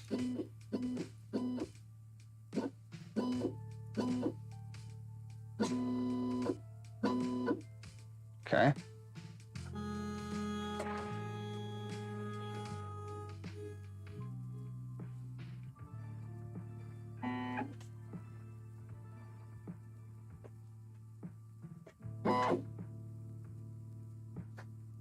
That would hit it.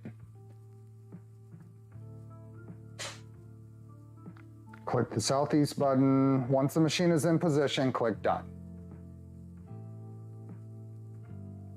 On the jog screen, to jog the gantry so the router is directly above the bit setter trigger motion.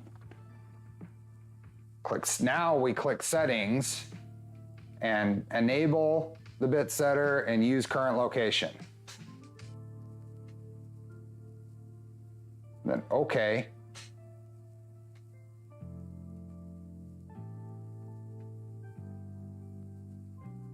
And save and close the window. Okay.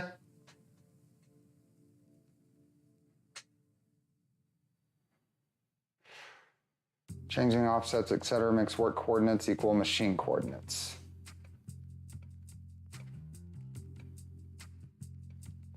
It did sound different, Troy, but I suspect that's because it's 2 motors working and both of the other ones are just 1. Love your stream, haven't owned a 3D printer, but I consider myself to have the ability and time to build a printer. I'm searching for Voron V0 complete kit. Awesome. What area of the world are you in, Rue? Okay, we are going to, I think, switch to the other laptop because actually making this work is going to be easier to point a camera at the screen on my other laptop, which I already have Carbide Create and Carbide Motion installed on.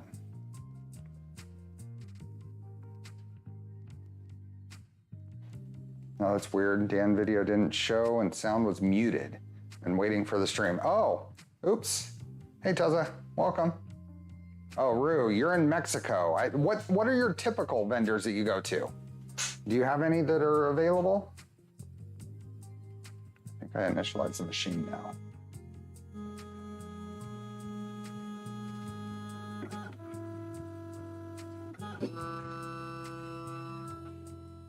Okay.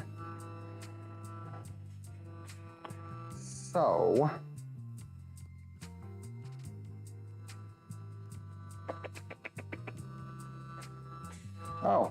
so the next thing we really need to do is turn it off and set up the BitRunner. So this is gonna home and then I'm gonna turn it off.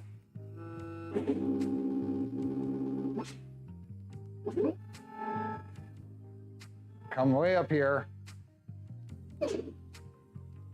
Tool change required. And we're not going to do that. We're just going to stop. There we go. And I'm gonna turn it off and we're gonna set up the BitRunner. So the BitRunner is an accessory that you buy separate that allows the machine to turn the router on and off. And we grabbed part of that because there's a ground wire to install for it. You can't go wrong with an LDO kit. Maybe wait a bit for them to incorporate the V0.2 update. So there's a separate spindle enable button here.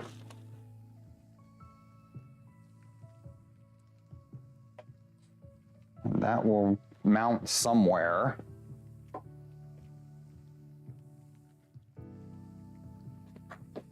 And then the BitRunner is this big thing that I'm hopefully not going to need to use for very long. This is kind of bulky.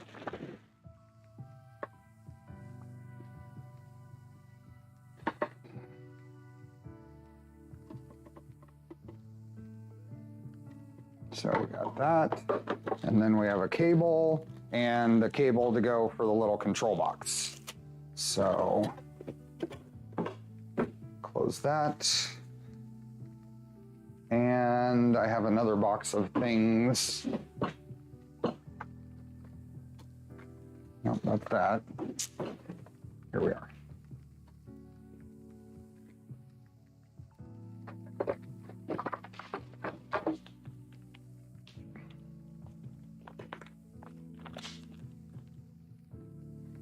Okay, this is the a collet for the spindle. I figure I better get one on there before I run the bare threads into something.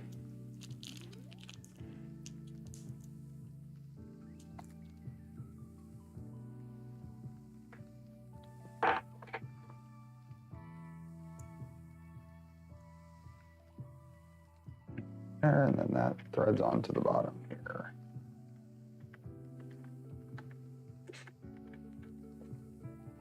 If when you share those new skirts from the Trident IDEX, where would you share to? Probably my GitHub. And I will share them. I'll share the fan sides, but you can make the rest of them yourself for your build. So if you go to the first Tridex video, about 15 minutes in, I show you how. And that's easier because your size, your particular setup, you can do it on any of the printers, and it's good to learn how. So, are you part of the PIF program? I am not. I have never I've always thought that it would be cool to do. Then I just run out of time. I don't want to be, I don't want to have that commitment to have to print something for someone. So fortunately, we have a lot of people that are willing to do that. Okay, BitRunner. Let me, since we're not going to use this, let me fix OBS and my screen share. So I'm just going to remove that.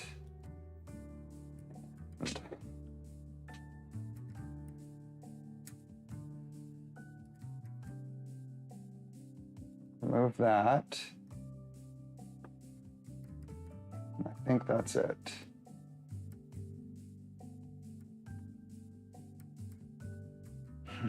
I think so. Okay. You nervous to fire it for the first time? Oh, of course. We'll get there. We might go a little long today in order to do this, but I don't. Oh, hey, looky there. We've got the bots. It must be a slow YouTube day if they're picking on me.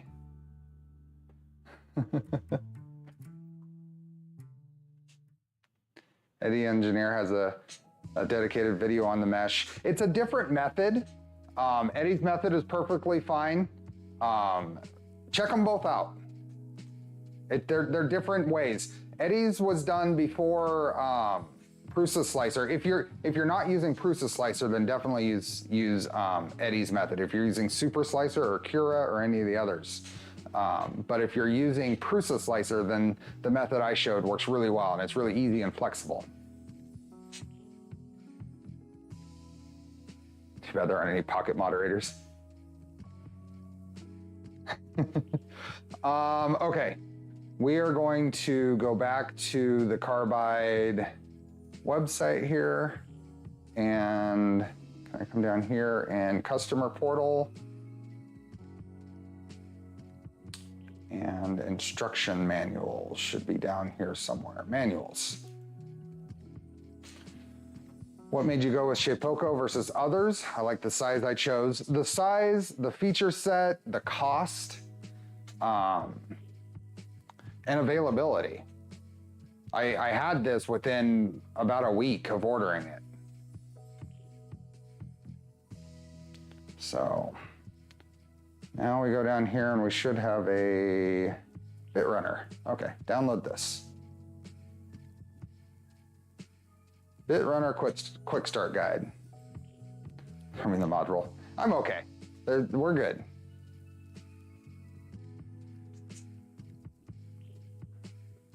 The Carbide BitRunner V2 automates your router. So how do we install this thing? We have these parts. And unfortunately, we already did the ground.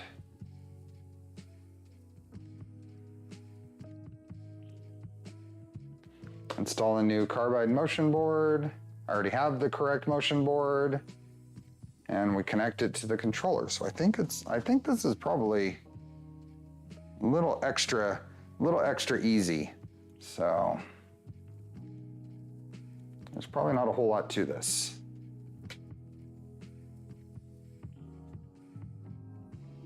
Latch faces out. Does that all make sense? Yep.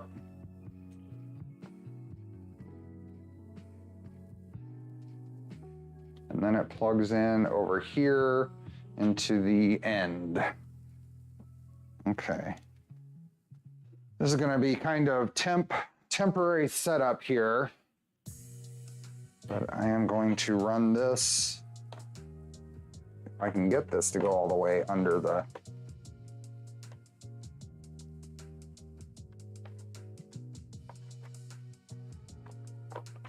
let's see if that went nearly all the way or not.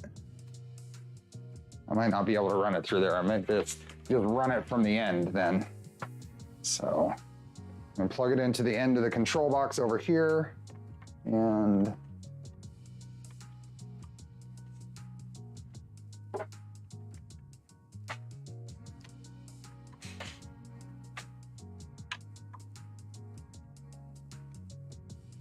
Okay. Which way does that actually plug in?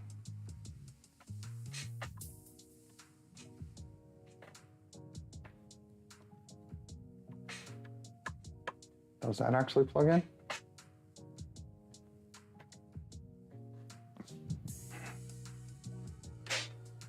Yeah, that's correct. Do I have to loosen these screws back here? Let me do this. So there's a plug here at the end of the control box. I'll loosen these.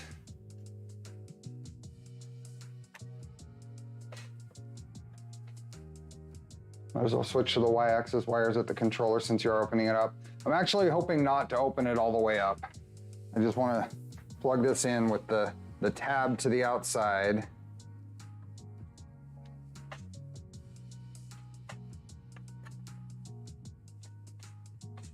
That's as far as I was going to go on doing this.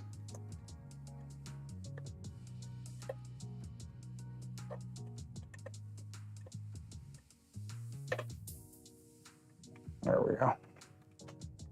I'm not super thrilled with how not really stable that is, but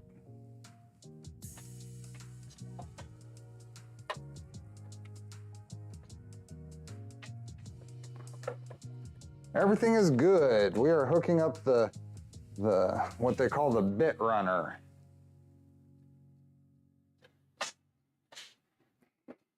So now this cable, I'm gonna route around behind all of this, keep it out of the way. That's good. And that plugs into this device here. I'm just gonna set this over here, plug this in here.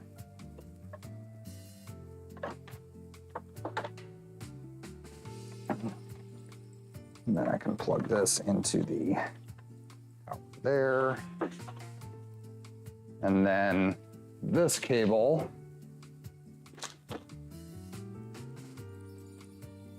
Hey, Dewitt. Welcome. So now we have this. It's basically looks like a network cable.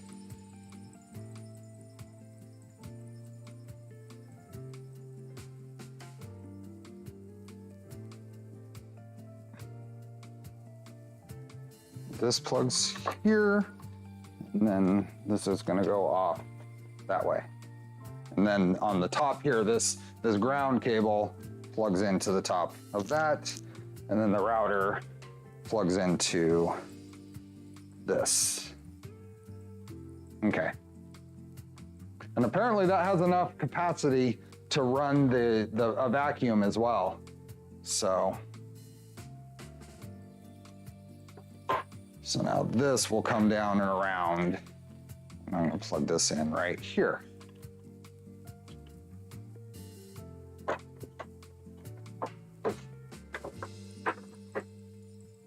Okay.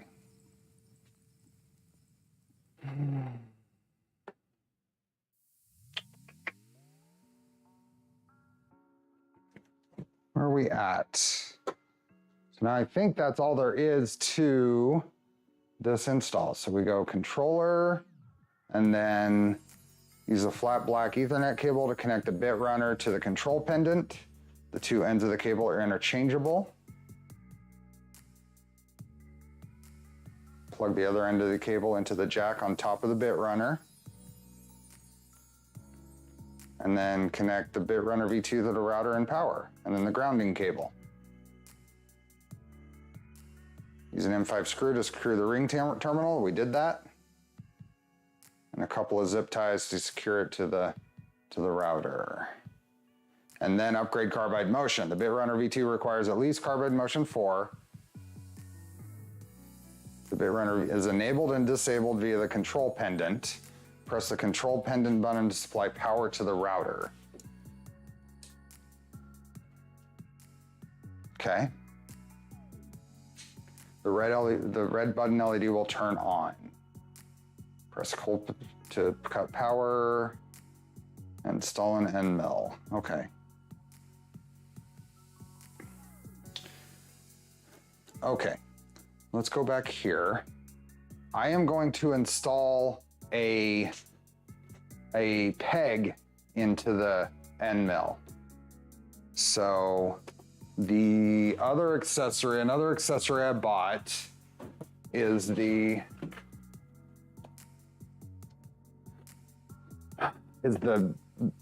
what do they call it? The bit zero. So this is the little zeroing corner of your piece sensor. And in here are an 1/8 inch and a 1/4 inch dowel, basically, that are used when you're doing your probing. So what this is going to be nice for is I can do bit setter and everything without jamming a cutter into something. So we'll grab the 1/4 inch one here and put it in the tool and go. Oh.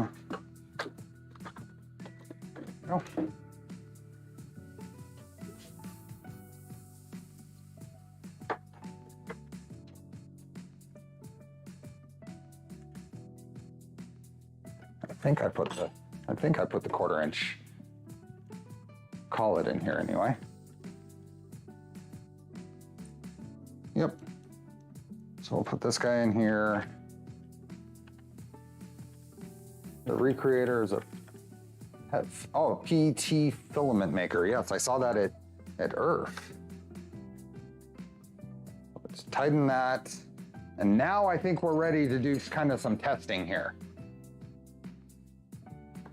Let's turn this all the way to as low as it'll go, because if it turns on, it's going to be loud. And we are going to switch to the other laptop. So let me clear a spot for it and get it set up.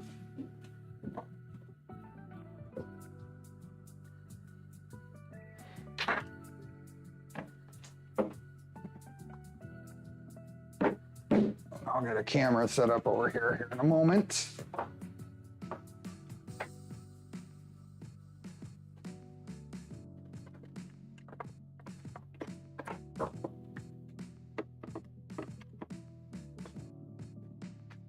And hopefully this is long enough to, yep.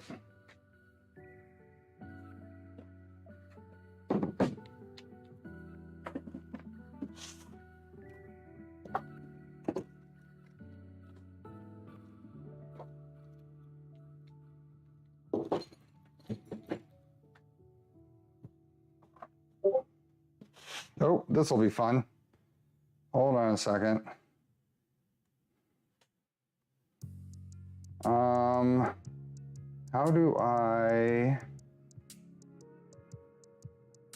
How do I actually quit it? Okay. You found a good cullet with low run out. I bought the ER11 version of it. So let's see if this shows up reasonably well. It is a shiny screen.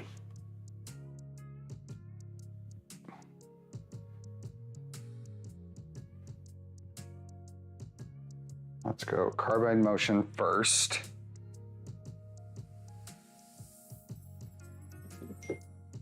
And let's see if we can get the thing to connect. So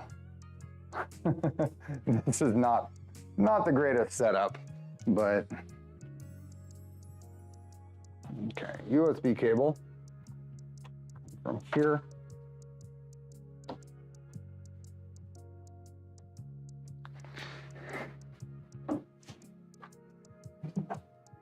And over here. And here, let's see what happens. She'll be running Steve Jobs on the CNC. Yes. This is my extremely inexpensive to an extreme MacBook Pro. It's a 2017 that I've been using to run like my diode laser, and I'm gonna use it to run this. It works great. So let's turn it on and see what happens. Is everything out of the way? Okay. Let's see if we can connect. It did. It connected.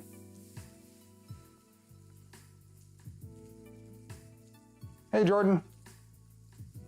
So we are connected. Let me see if I can get a little better view for you.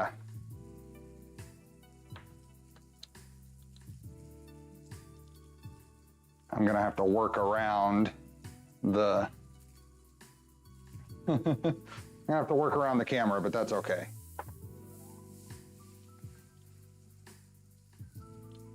I know it's not great. I know it's kind of janky, but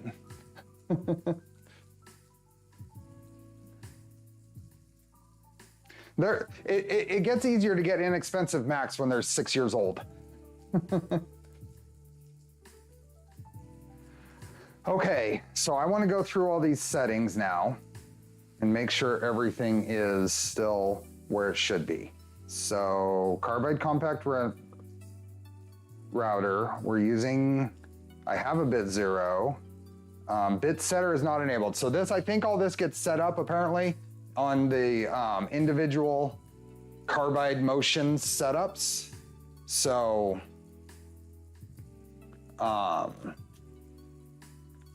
I am going to leave that disabled for now.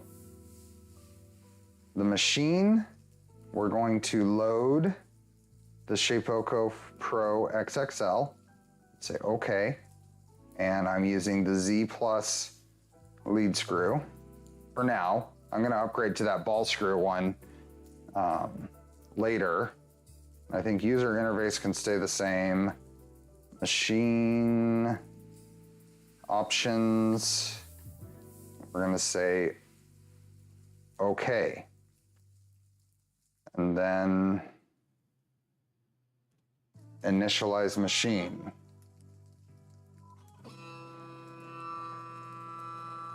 Is Max here? I don't know, I haven't seen Max. Max is the one that suggested this is the machine I should look at, so.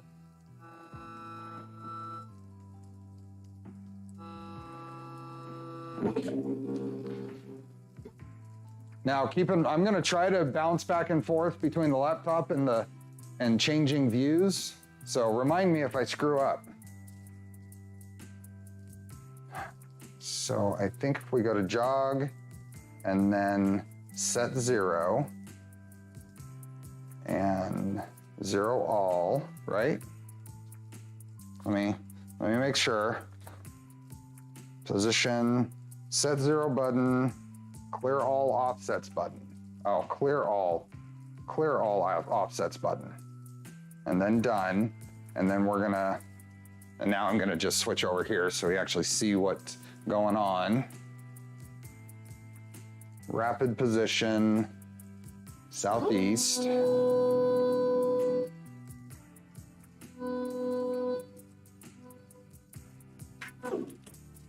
Okay. Computer screen looks good. Yeah, it's a nice machine. I'm very, very pleased with it. I can run Fusion on it. I can do all kinds of stuff. Now that we've done a oops, sorry, wrong screen. This one. Now that we've done a rapid, we can go done, and we are going to jog in the fast direction. Z. And now you've seen what I'm doing, so let's get well, you can't see it there anyway. Whatever. Then Y.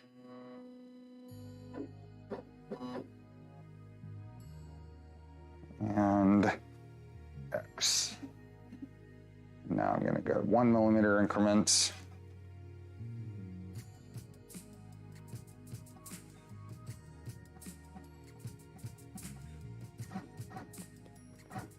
Okay. Just jogging it over to centered on the bit setter. Oh, and that's max 0, so it can't get any closer, but it is pretty close to center right now. So right there is about right. Can we put chat on the bottom left? Well, we're gonna be here for just half a second.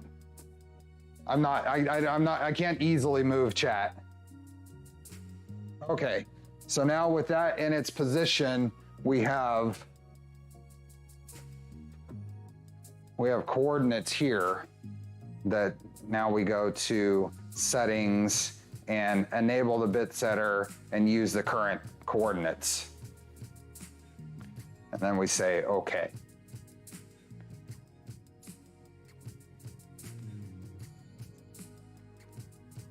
And I think that is correct. Let me move things out of the way so I don't pinch anything.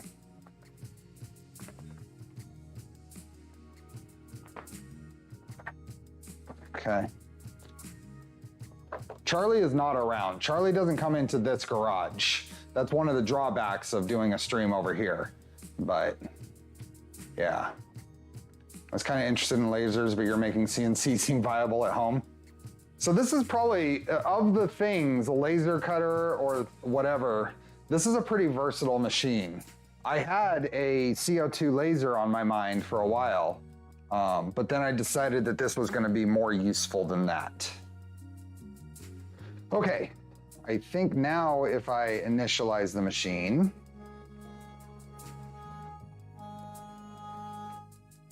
it's gonna do all the homing. See ya, Chris. Have a good dinner.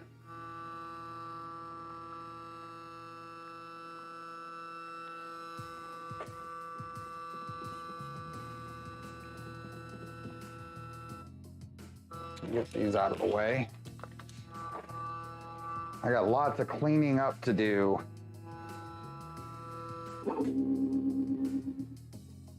Okay, so now it's gonna move forward, and then it's going to ask me, now, oops. Now this is coming up and say, tool change required, please insert a tool. Tool's already there, so then I'm gonna click resume. And it should come over, and I'm gonna get ready to cancel this. Now it's going, and I know the view is terrible, I'm sorry. Aha, it did the bit setter. I don't know where it is, but there's a CO2 laser place in Sacramento. Oh, I heard about that. I'd forgotten that there was a place here that did that. Okay. What I might be able to do, maybe we can do that, and maybe at least you can see a little more of what's going on here. Gerbil has laser mode in later revisions. Okay.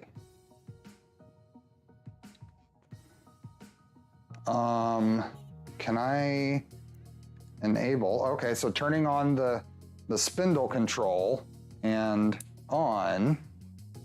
So the spindle is active right now. It should actually move and do stuff.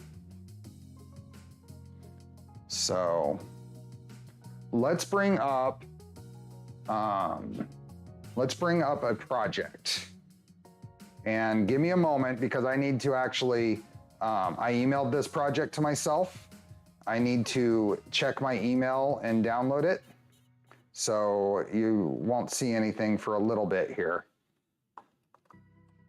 Pretty sure, yeah. Not on that screen, so.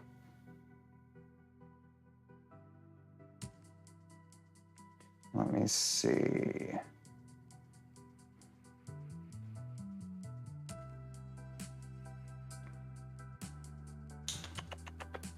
Save. Okay, we're gonna play in Carbide Create now, I think. I'm gonna turn off the spindle physically on the switch, just because it's probably smart. And now we're going to bring up Carbide Create.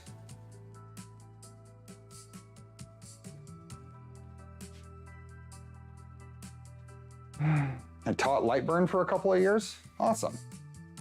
Lasers are fun. One of the next tools in the shop will be a larger CO2 laser. I'm thinking a 60 watt, probably one of the Omtech 20 by 28 cut area ones.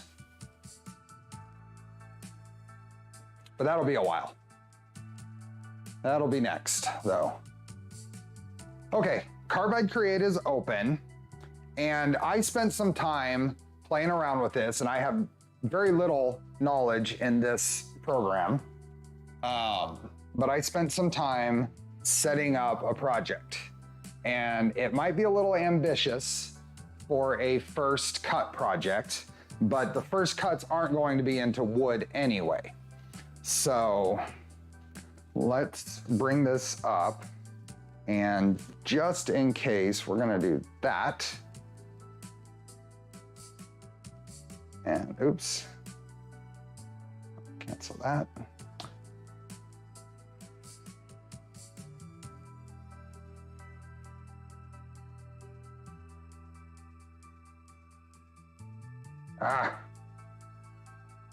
Okay. Okay. I set up a first project. What do you think?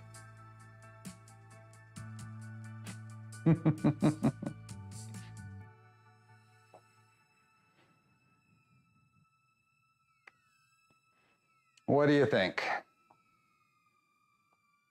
It might be a little ambitious, but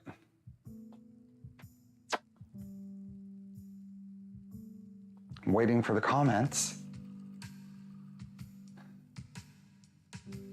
Are we still? I go into toolpaths, and I don't need toolpath. Show simulation. This is going to be in aluminum, but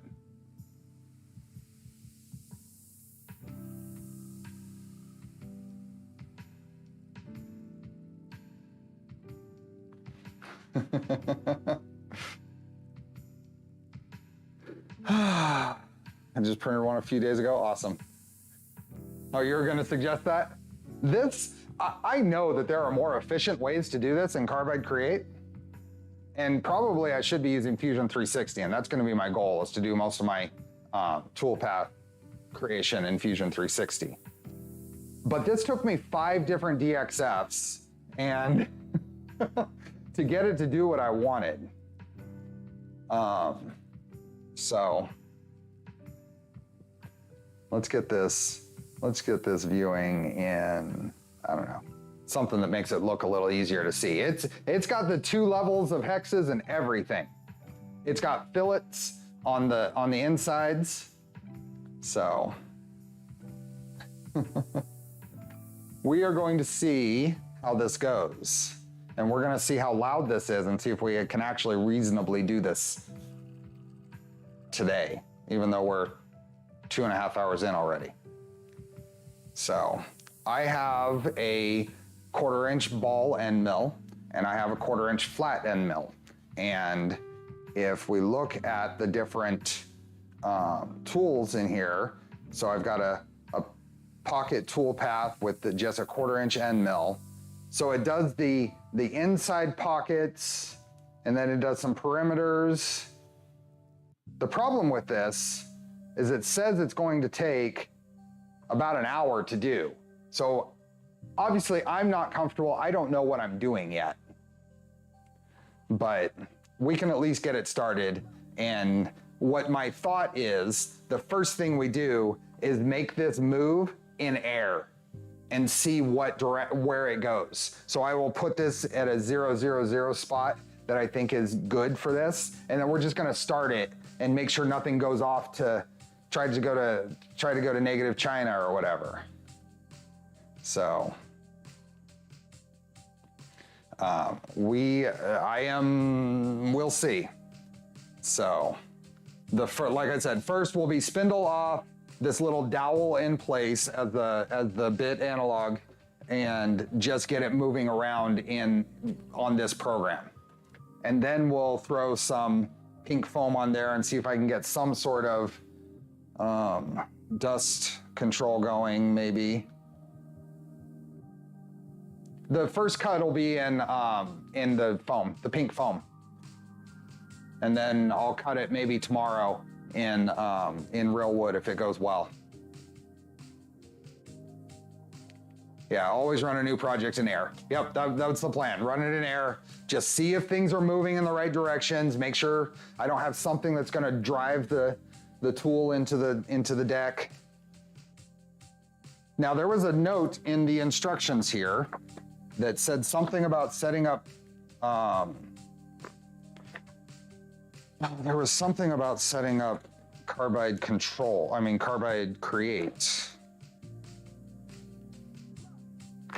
We did that, we did the bit setter. Set post processor and carbide create. The post processor must be set. Open carbide create and go to the edit menu at the top of the screen. So we're gonna go to let's see if I can get at least a little better view here. Yeah, probably not. Edit menu and select post processor. And Carbide 3D Shapeoko. Carbide 3D Shapeoko. And support for Shapeoko with homing switches, output units, metric, that's fine. Everything else was in metric. Let's say okay. And I think that's what we need. Pink foam would be good as a scrap to start with. Yep. And I've got, I mean, I don't know if you see behind me here. I got lots of pink foam. A decent amount. So this pink foam is actually mostly the enclosure that I made with pink foam and blue tape for my Creality CR10 so I could print ABS parts for my first Voron. So. Okay, so let's just do the air. So if I save toolpaths in this file. Okay. And I should be able to switch back to Carbide Motion and load a new file.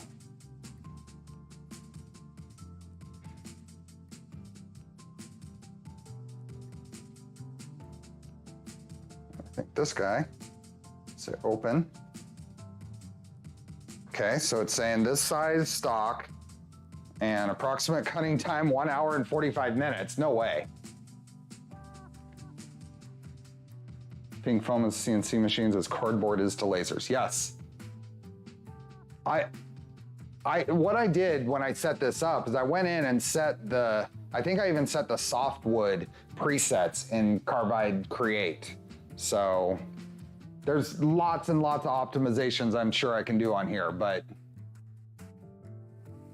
you saw a Prusa box.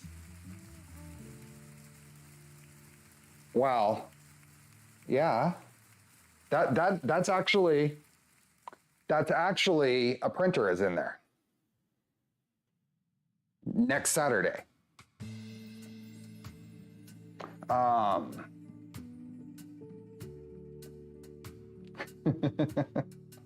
Next Saturday. So do we just say done?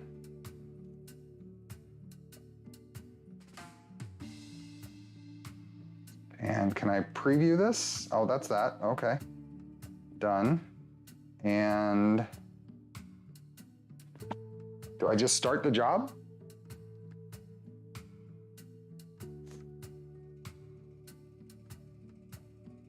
Let's see.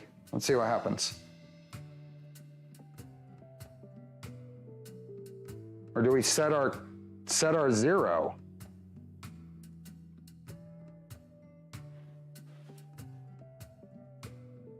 So let's go here, and I'm going to just see what happens with my finger on the power button.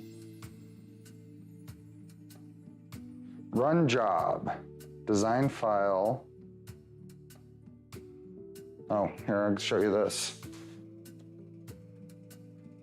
Did you set the Z? I set the bit setter. How do I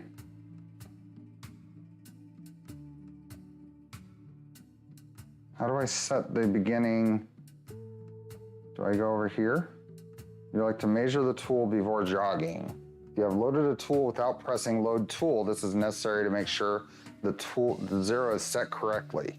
If you are not sure, press measure tool.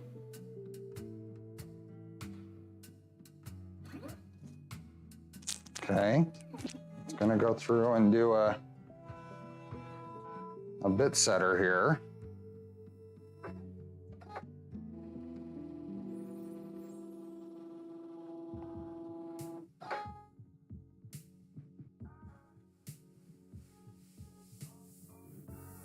Okay, now we're going to do not change the tool in jog mode. If a tool change is required, please click load tool on the run screen. Changing the tool in jog mode, okay. Now we're going to take it to where we want to start this job. So let's go over here. I need to set my zero. So now we're going to say done, and let's move fast over here. I need to set my zero. Yep. I'm just kind of guessing somewhere, just making a spot. So let's say I'm gonna go here. And I want to do it kind of high, making sure that I have room to Z hop, basically. And now I set zero, right?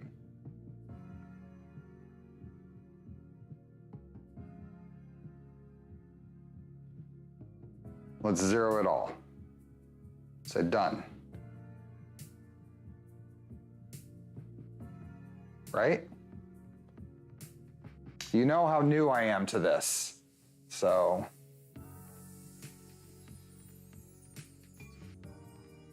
I think at that point it should run from this location. I think it should run from this location now. Hey, Arizona Sun Devil, welcome.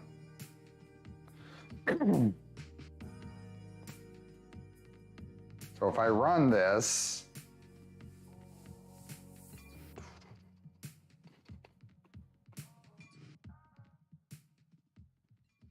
start, still no green.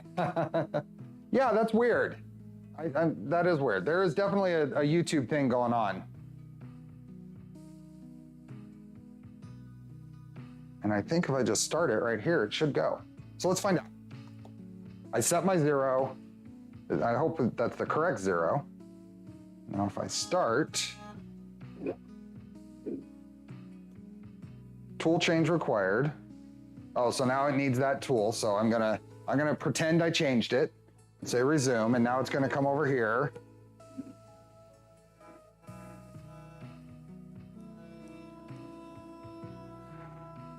It's gonna do the tool change.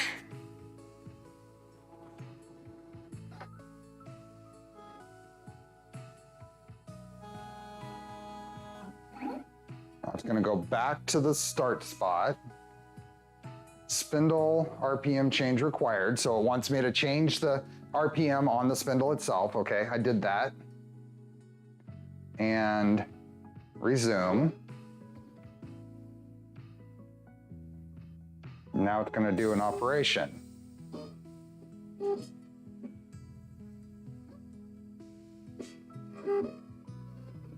Cool. It's doing stuff. If I turn on, how loud is that?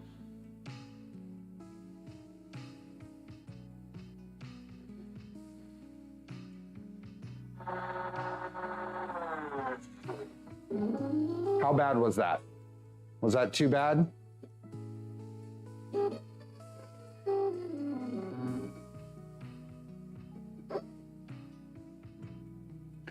So it's doing something that resembles what I expect it to, from the spot I expect it to.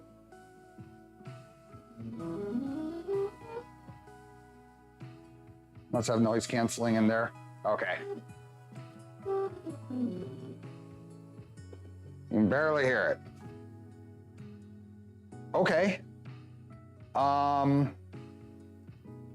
Let's at least start it. We're not gonna finish this because it's an hour and 45 job, but we wanna see some chips fly, right? Am I going to flatten the, yes. So this is done. So I'm just going to, I can actually just pause it. I'm not gonna keep my hands over there, just in case. Are you going to flatten your work surface before doing an actual cut? Yes. So there are other things that need to be done on this that we're not gonna have time to do here. Making sure the gantry was square is something I spent, it didn't take much time, but I made sure it was square. The other thing is I need to make sure that the spindle is square I'll probably take some of these MDF boards off and put a flat surface across the extrusions, and then make sure that the spindle is square to the bed, to the aluminum on the bed, not the MDF, but to the aluminum. I'm gonna check that. I'll loosen these bolts, make sure that's square, maybe a 1, 2, 3 block or something there to make sure. Other things would be checking if it is, if the tool head is trammed to the bed. That may be a matter of maybe doing a test surface and see if I get any stepping, to see if I even have to worry about it, because all of this is pretty rigid. So maybe a test surface on a MDF piece, and then you should be able to see stepping if it's not perfect or vertical. So,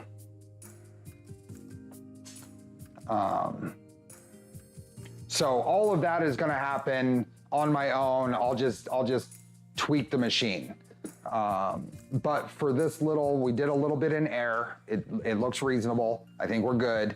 So I think the next thing is to put a cutter in here and put some foam on the top and see what happens. Let's bring out the dust boot. That's right. I have a dust boot. I have a sweepy. What else do I have over here? Oh, and I've got a sample set of bits. So cut a foam heart for Valentine's Day. So this is Sweepy, which is their dust boot solution. And it comes, you don't have to buy this extra, at least not when you buy the Pro. And there is a adapter thing that's all the way over there now. And then a clear no brush piece, and then a brush piece, and it hooks up with a magnet.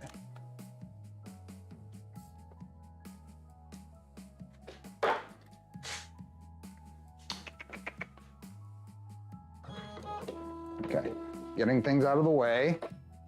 Because I stopped the job.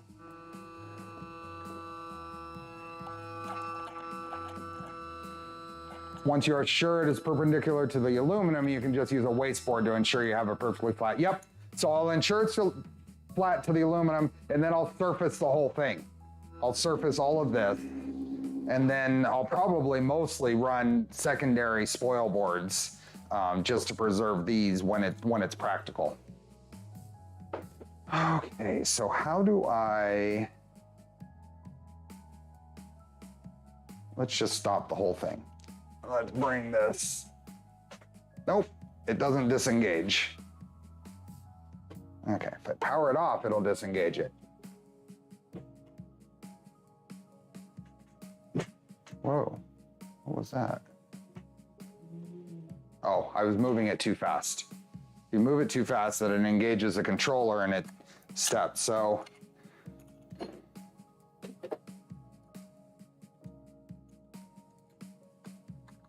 This goes up here. And that does stick out the bottom. So that goes like that, and then it just clamps into place like that. This can come off and you can get to your bit, and it goes back on. It did not come with a touch probe. That was an accessory as well, which I have around here. But I'm not going to use it for this job. Okay, so that is good. Maybe, I wonder if it's good enough to do some simple cuts, just having this stop that. Well, it's not gonna, it's gonna go all over the place no matter what I do. I'm just concerned with how much it's gonna take to set up vacuuming. I will deal with the mess. It might not be advisable, but I will move this down so the brushes might knock it. Can it reach the sensor with that boot on? Yes, it can. It can reach all the things with that on. Okay, we need an end mill.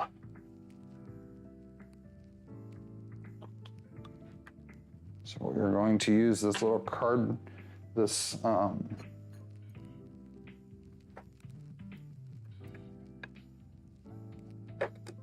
we'll keep the foam from getting me in the eye, yep.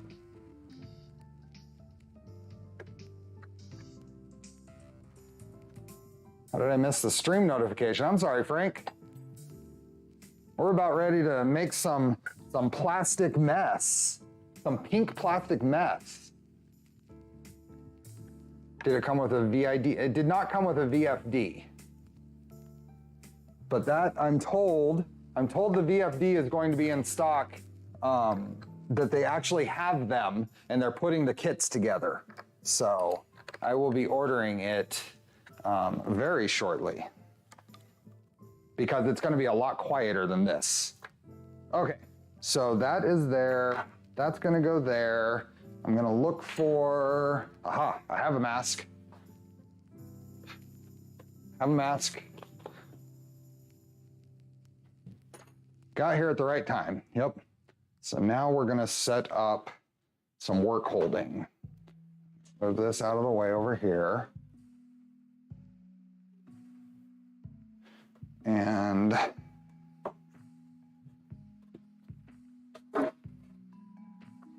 just put this on here, and I'm going to clamp this down with the stuff it came with.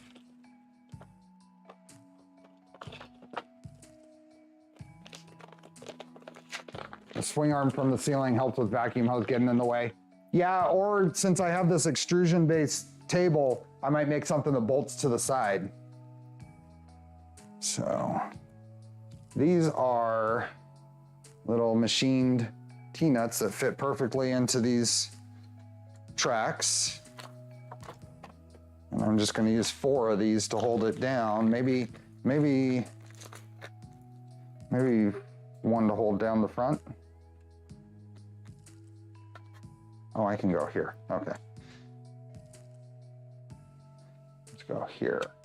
Actual safety goggles, maybe? Yeah.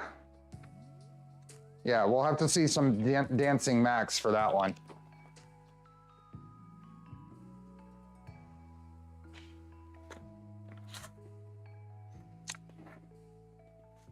Okay. Put a few of these in. Well, I don't have all the all the tapes and stuff super handy, so I'm just gonna set these wedge them in place, even though it's not ideal. I'm hoping I've got enough room here. Oh, I don't. How am I gonna do that? The screws aren't long enough. Okay. Next plan. Safety squints.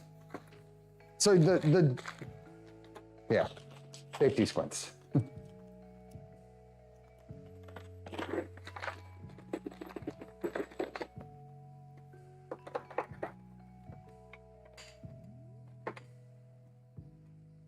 Wow, I need some long bolts for these. How many long bolts do I have? At this point, tape would probably have been better.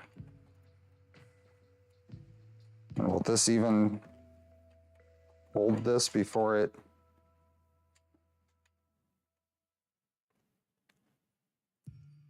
Let's try that, I guess. But how many of these do I have? 1, 2, 3. That is it. So I can hold this down with 4. Overall, what do you think of the build process? Assembly seems straightforward. Oh yeah, this was super straightforward. I don't have any real complaints. There's a bunch of different things here. I'll figure those out. I don't have any real complaints. The instructions had a couple of things that they've updated that they didn't update the instructions for, and the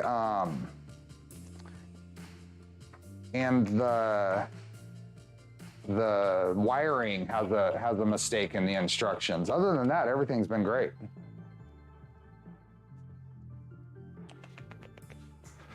Where's my other wrench?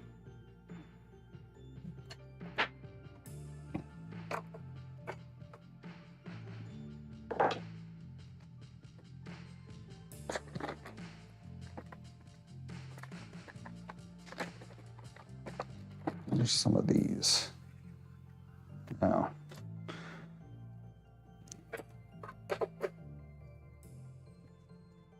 I mean, I don't think that's going anywhere with the cutting forces we're gonna put on this.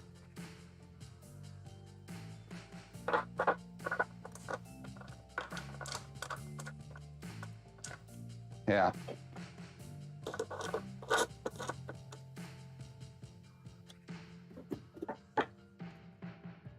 These right here. See if we were creating an order list for custom. You guys are funny. Yeah, I'm moving the whole table. It's not going anywhere, it's foam. I will do better when it's harder material.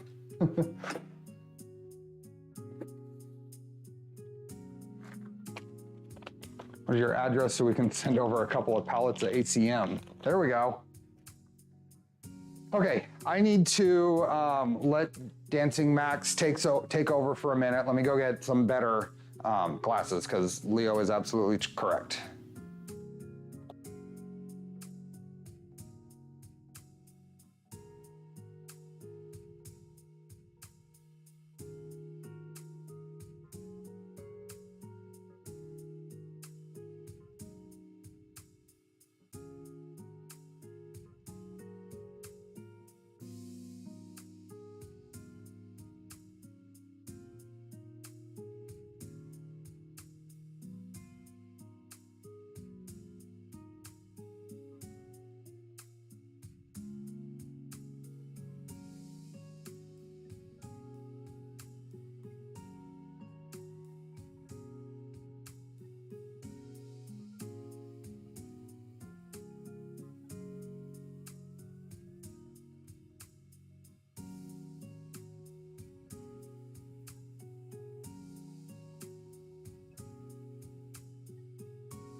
I'm back.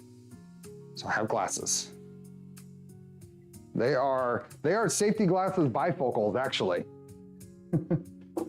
Those, and I got a little more comfortable mask. So, you're absolutely correct.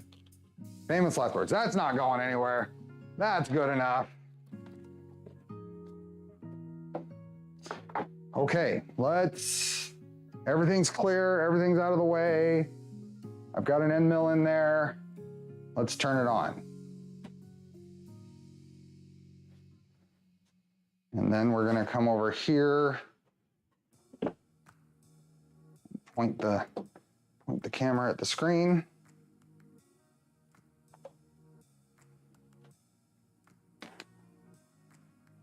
And connect to cutter. Okay.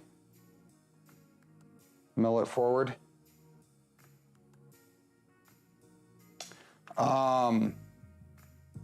We can turn on, so the spindle's on. I'm not gonna turn that on yet. I can turn that on in a minute. It doesn't need to turn on yet. We're gonna initialize the machine.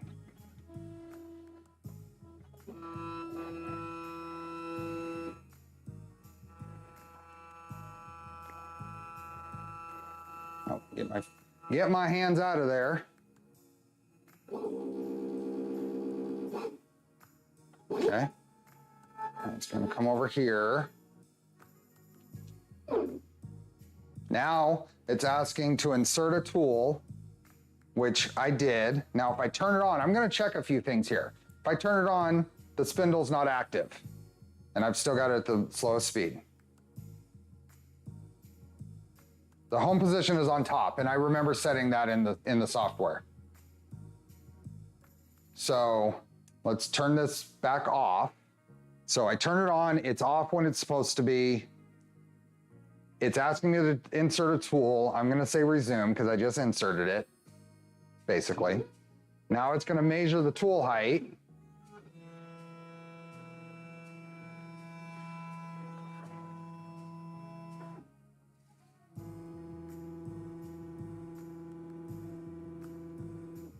Okay. Are we, okay. Now, okay, so now we can place it in the position we want it to be. So now we can jog it. Would you like to measure the tool before jogging? If you have loaded a tool without pressing load tool, but it just loaded the tool thing. Why is it asking me to? Let's go ahead and let it measure the tool. It's gonna measure the tool. I don't know. Hey, Daniel. You did make it before, right before the first job. Although we ran it in air a few minutes ago.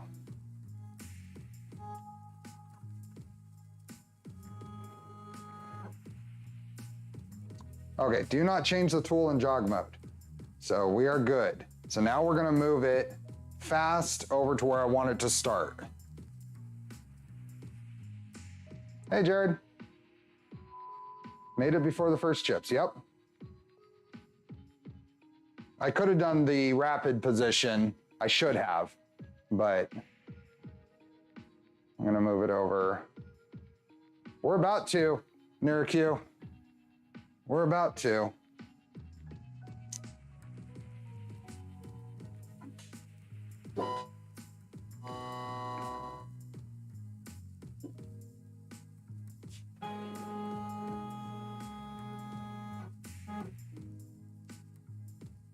Let's get this.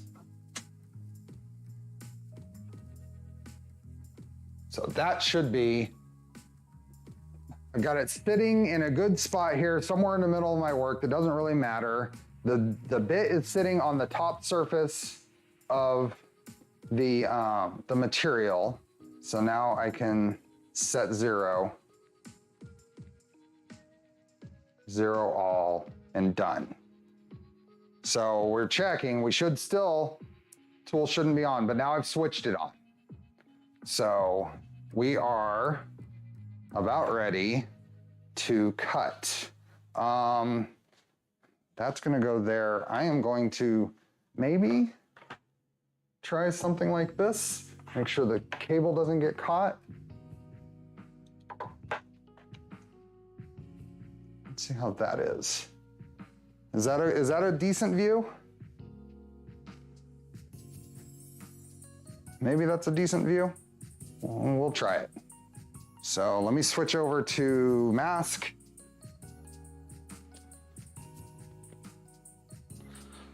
Steve Mills. And let's see if these will fit over. Not real well. So I guess I'm just gonna have to.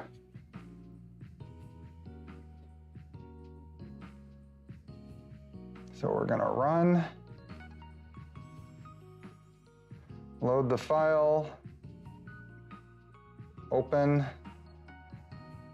done, and start job.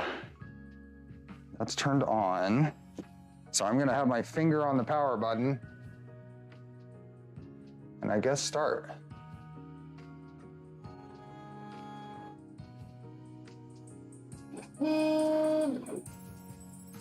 Oh, now it's saying tool change required. Okay, so this is normal. Part of the first process is it wants to make sure I have the right tool in. Spindle is on. Let's resume. So it wants the 201, which is a 1/4" end mill. Now it's gonna check the bit setter, and I can't read chat with these.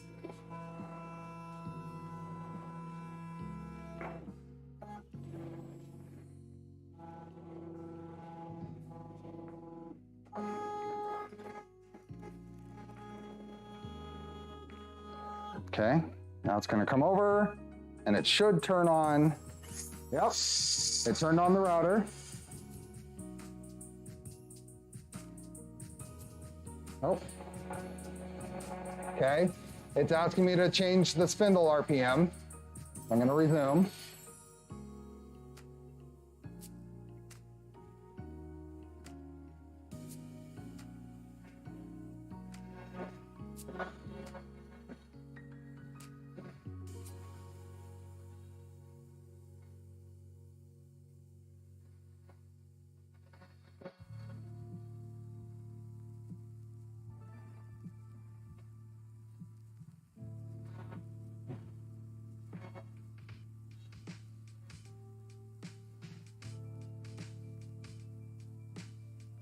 I'm gonna get my cursor on top of the stop button.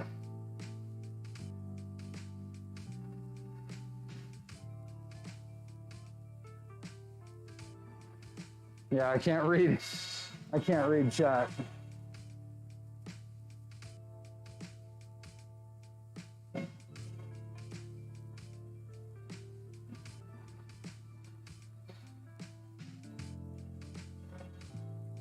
I'm gonna try something. I'm gonna pause.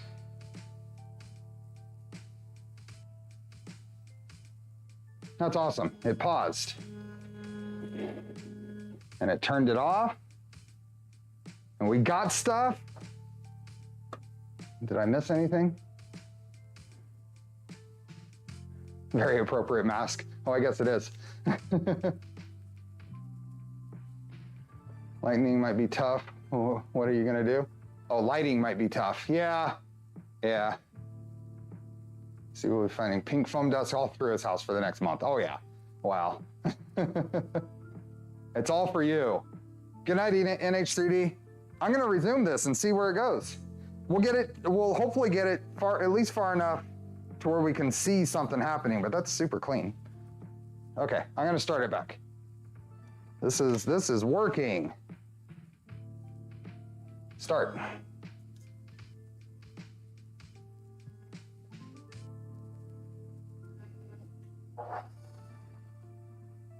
Yep.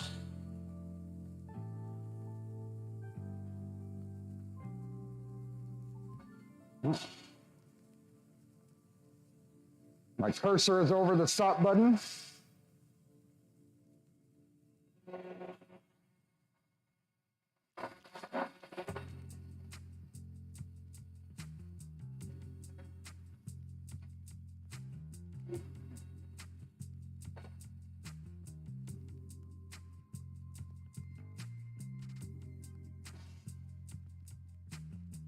I'm gonna speed it up a lot.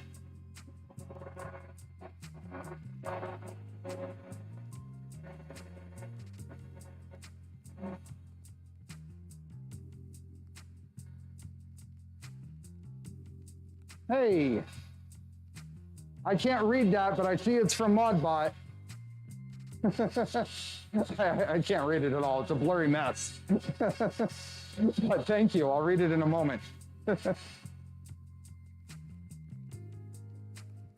This is awesome. I'm going to speed it up some more.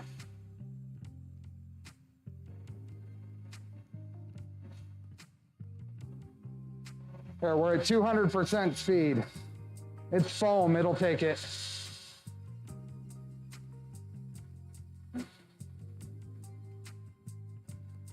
This pink foam cuts so nice.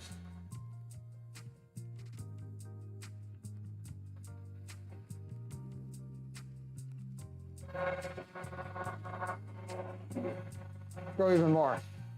Oh, it only goes 200%. It won't let me do more than 200%.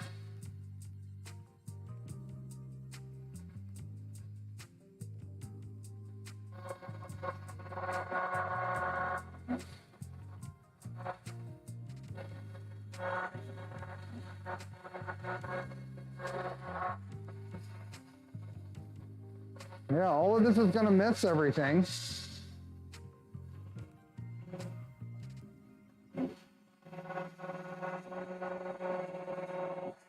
I'm gonna pause so I can read chat. Let's see. This is awesome. It looks really good too from this pink foam machines so well. See you, Patrick. Thanks for being here. The static from cutting that foam will cause it to stick to places you've never. Oh, I know. I've cut it before. I know what I'm getting into. You can probably put reading glasses over the safety ones. At least I can. Maybe.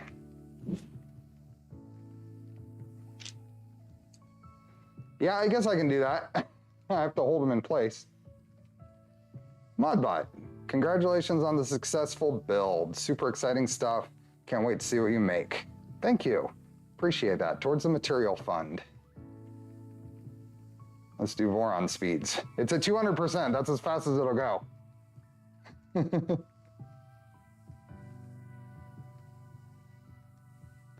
No vacuum. No, I didn't. We're at 3 hours here already. So I decided to deal with the mess. And cut myself a squirrel cage. Okay. You saw what I'm building, right? Right, Modbot? I'm building one of my hex trays out of wood when I'm done. And it's gonna look awesome. So. Yeah, we're not gonna sit around here for an hour waiting for this to finish. So I think I'm pretty much done with this. I'm not gonna create any more of a foam mess than that. I'm gonna go ahead and stop this. Get this out of the way. Oops, sorry. Oh.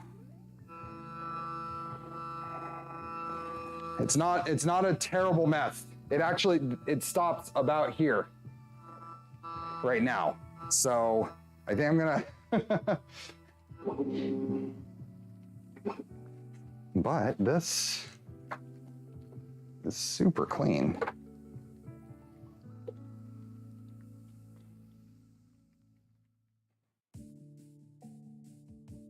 Yeah, there we go. The first parts of it.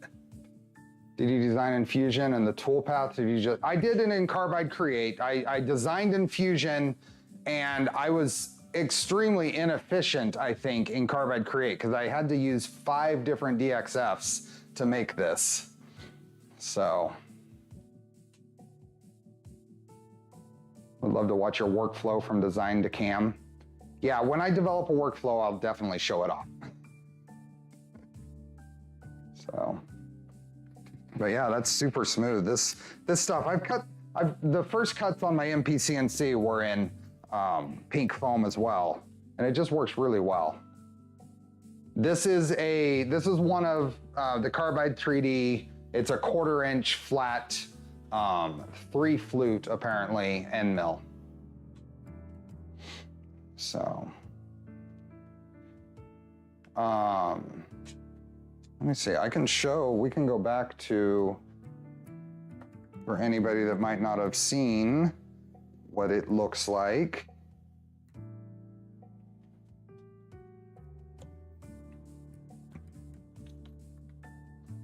If we show the simulation.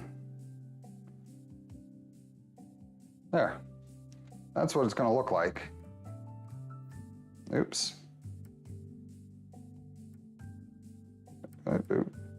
I am so not used to a Mac either. There we go.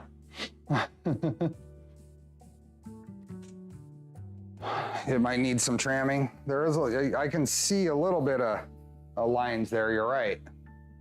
So, check the first layer. The first layer is a little steppy.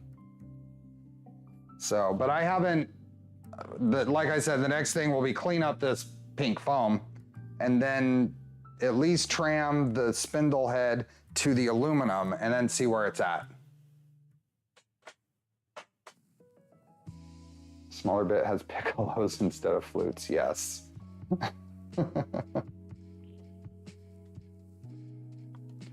That's much quieter than I thought it was gonna be.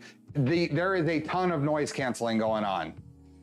It's not, I don't know if I probably should have had my earplugs. I was planning on doing it, but I forgot. It wasn't uncomfortable, but that was at the very slowest, that was also at the very slowest speed the router will go. So.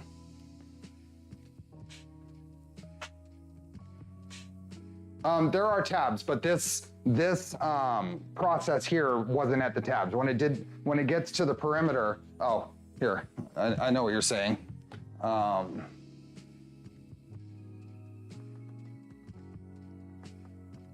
There's the tabs. There's the tabs. Oh, NearQ, I have a work friend that I gave the MPCNC to. They're gonna have a lot of fun with it. So it'll be perfect for them. So.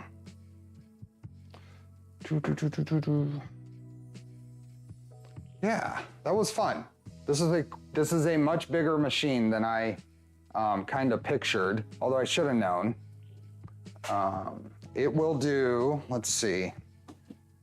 Yes. I want a CNC machine, but I just don't think others in my house would enjoy the loud noise for that long. Yeah. So it will do 33 inches, which is about here, square. So it'll get a little bit into these side MDF pieces. And then that's about 33 inches to the front edge. I know it has some over travel, just barely to get to that. I don't know how much of that is factored into the cut area.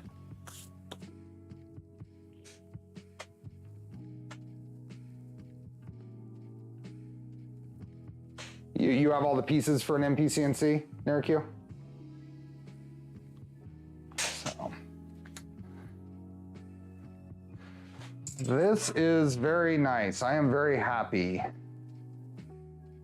I have a 1-inch bit for surfacing, and that's what I'll use for test cuts to see if it does need some extra work on the tramming. So let me get some water.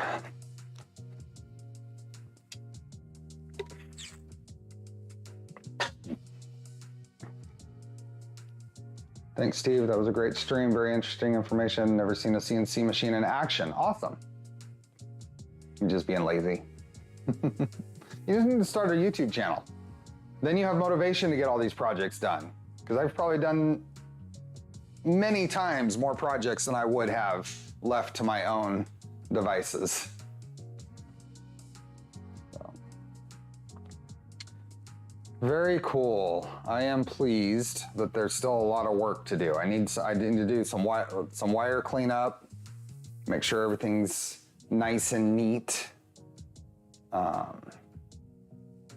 and make sure things are mounted in the right spots and get my table going a little better.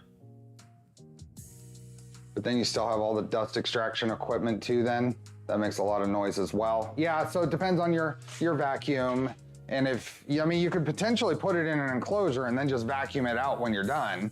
But there is a lot to be said. It's a good idea to move debris away from your cut area too. Hey Chris, there were chips. Yep, we started. We made chips. One thing I really don't like about the MPCNC is that its source is available, but the license is not really open. Yeah, so what's his name? Ryan, that runs the V1 engineering. He's gonna be at Rocky Mountain Rep Festival. I'm looking forward to hopefully meeting him and chatting with him. The router I used to work on was 2x3 meters. It took literally 5 minutes to home. But he is trying to get me to start a channel teaching how to write Clipper macros. There you go. So when are we opening signage business? So part of my whole thing is, it's not a business, it's a hobby. I don't like dealing with customers. So it's pink fuzzy dust. I mean, there's some chips here. Yeah, I think the chips might have been a result when I sped it up, took bigger chunks, because there's dust underneath the bigger stuff here.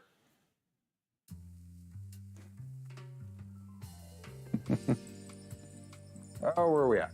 7:38. We are at just over 3 hours, so we're gonna call it. Be sure to tune in on Sunday. We are going to continue the Tridex build, and with any luck, we'll be done with Tridex on Sunday.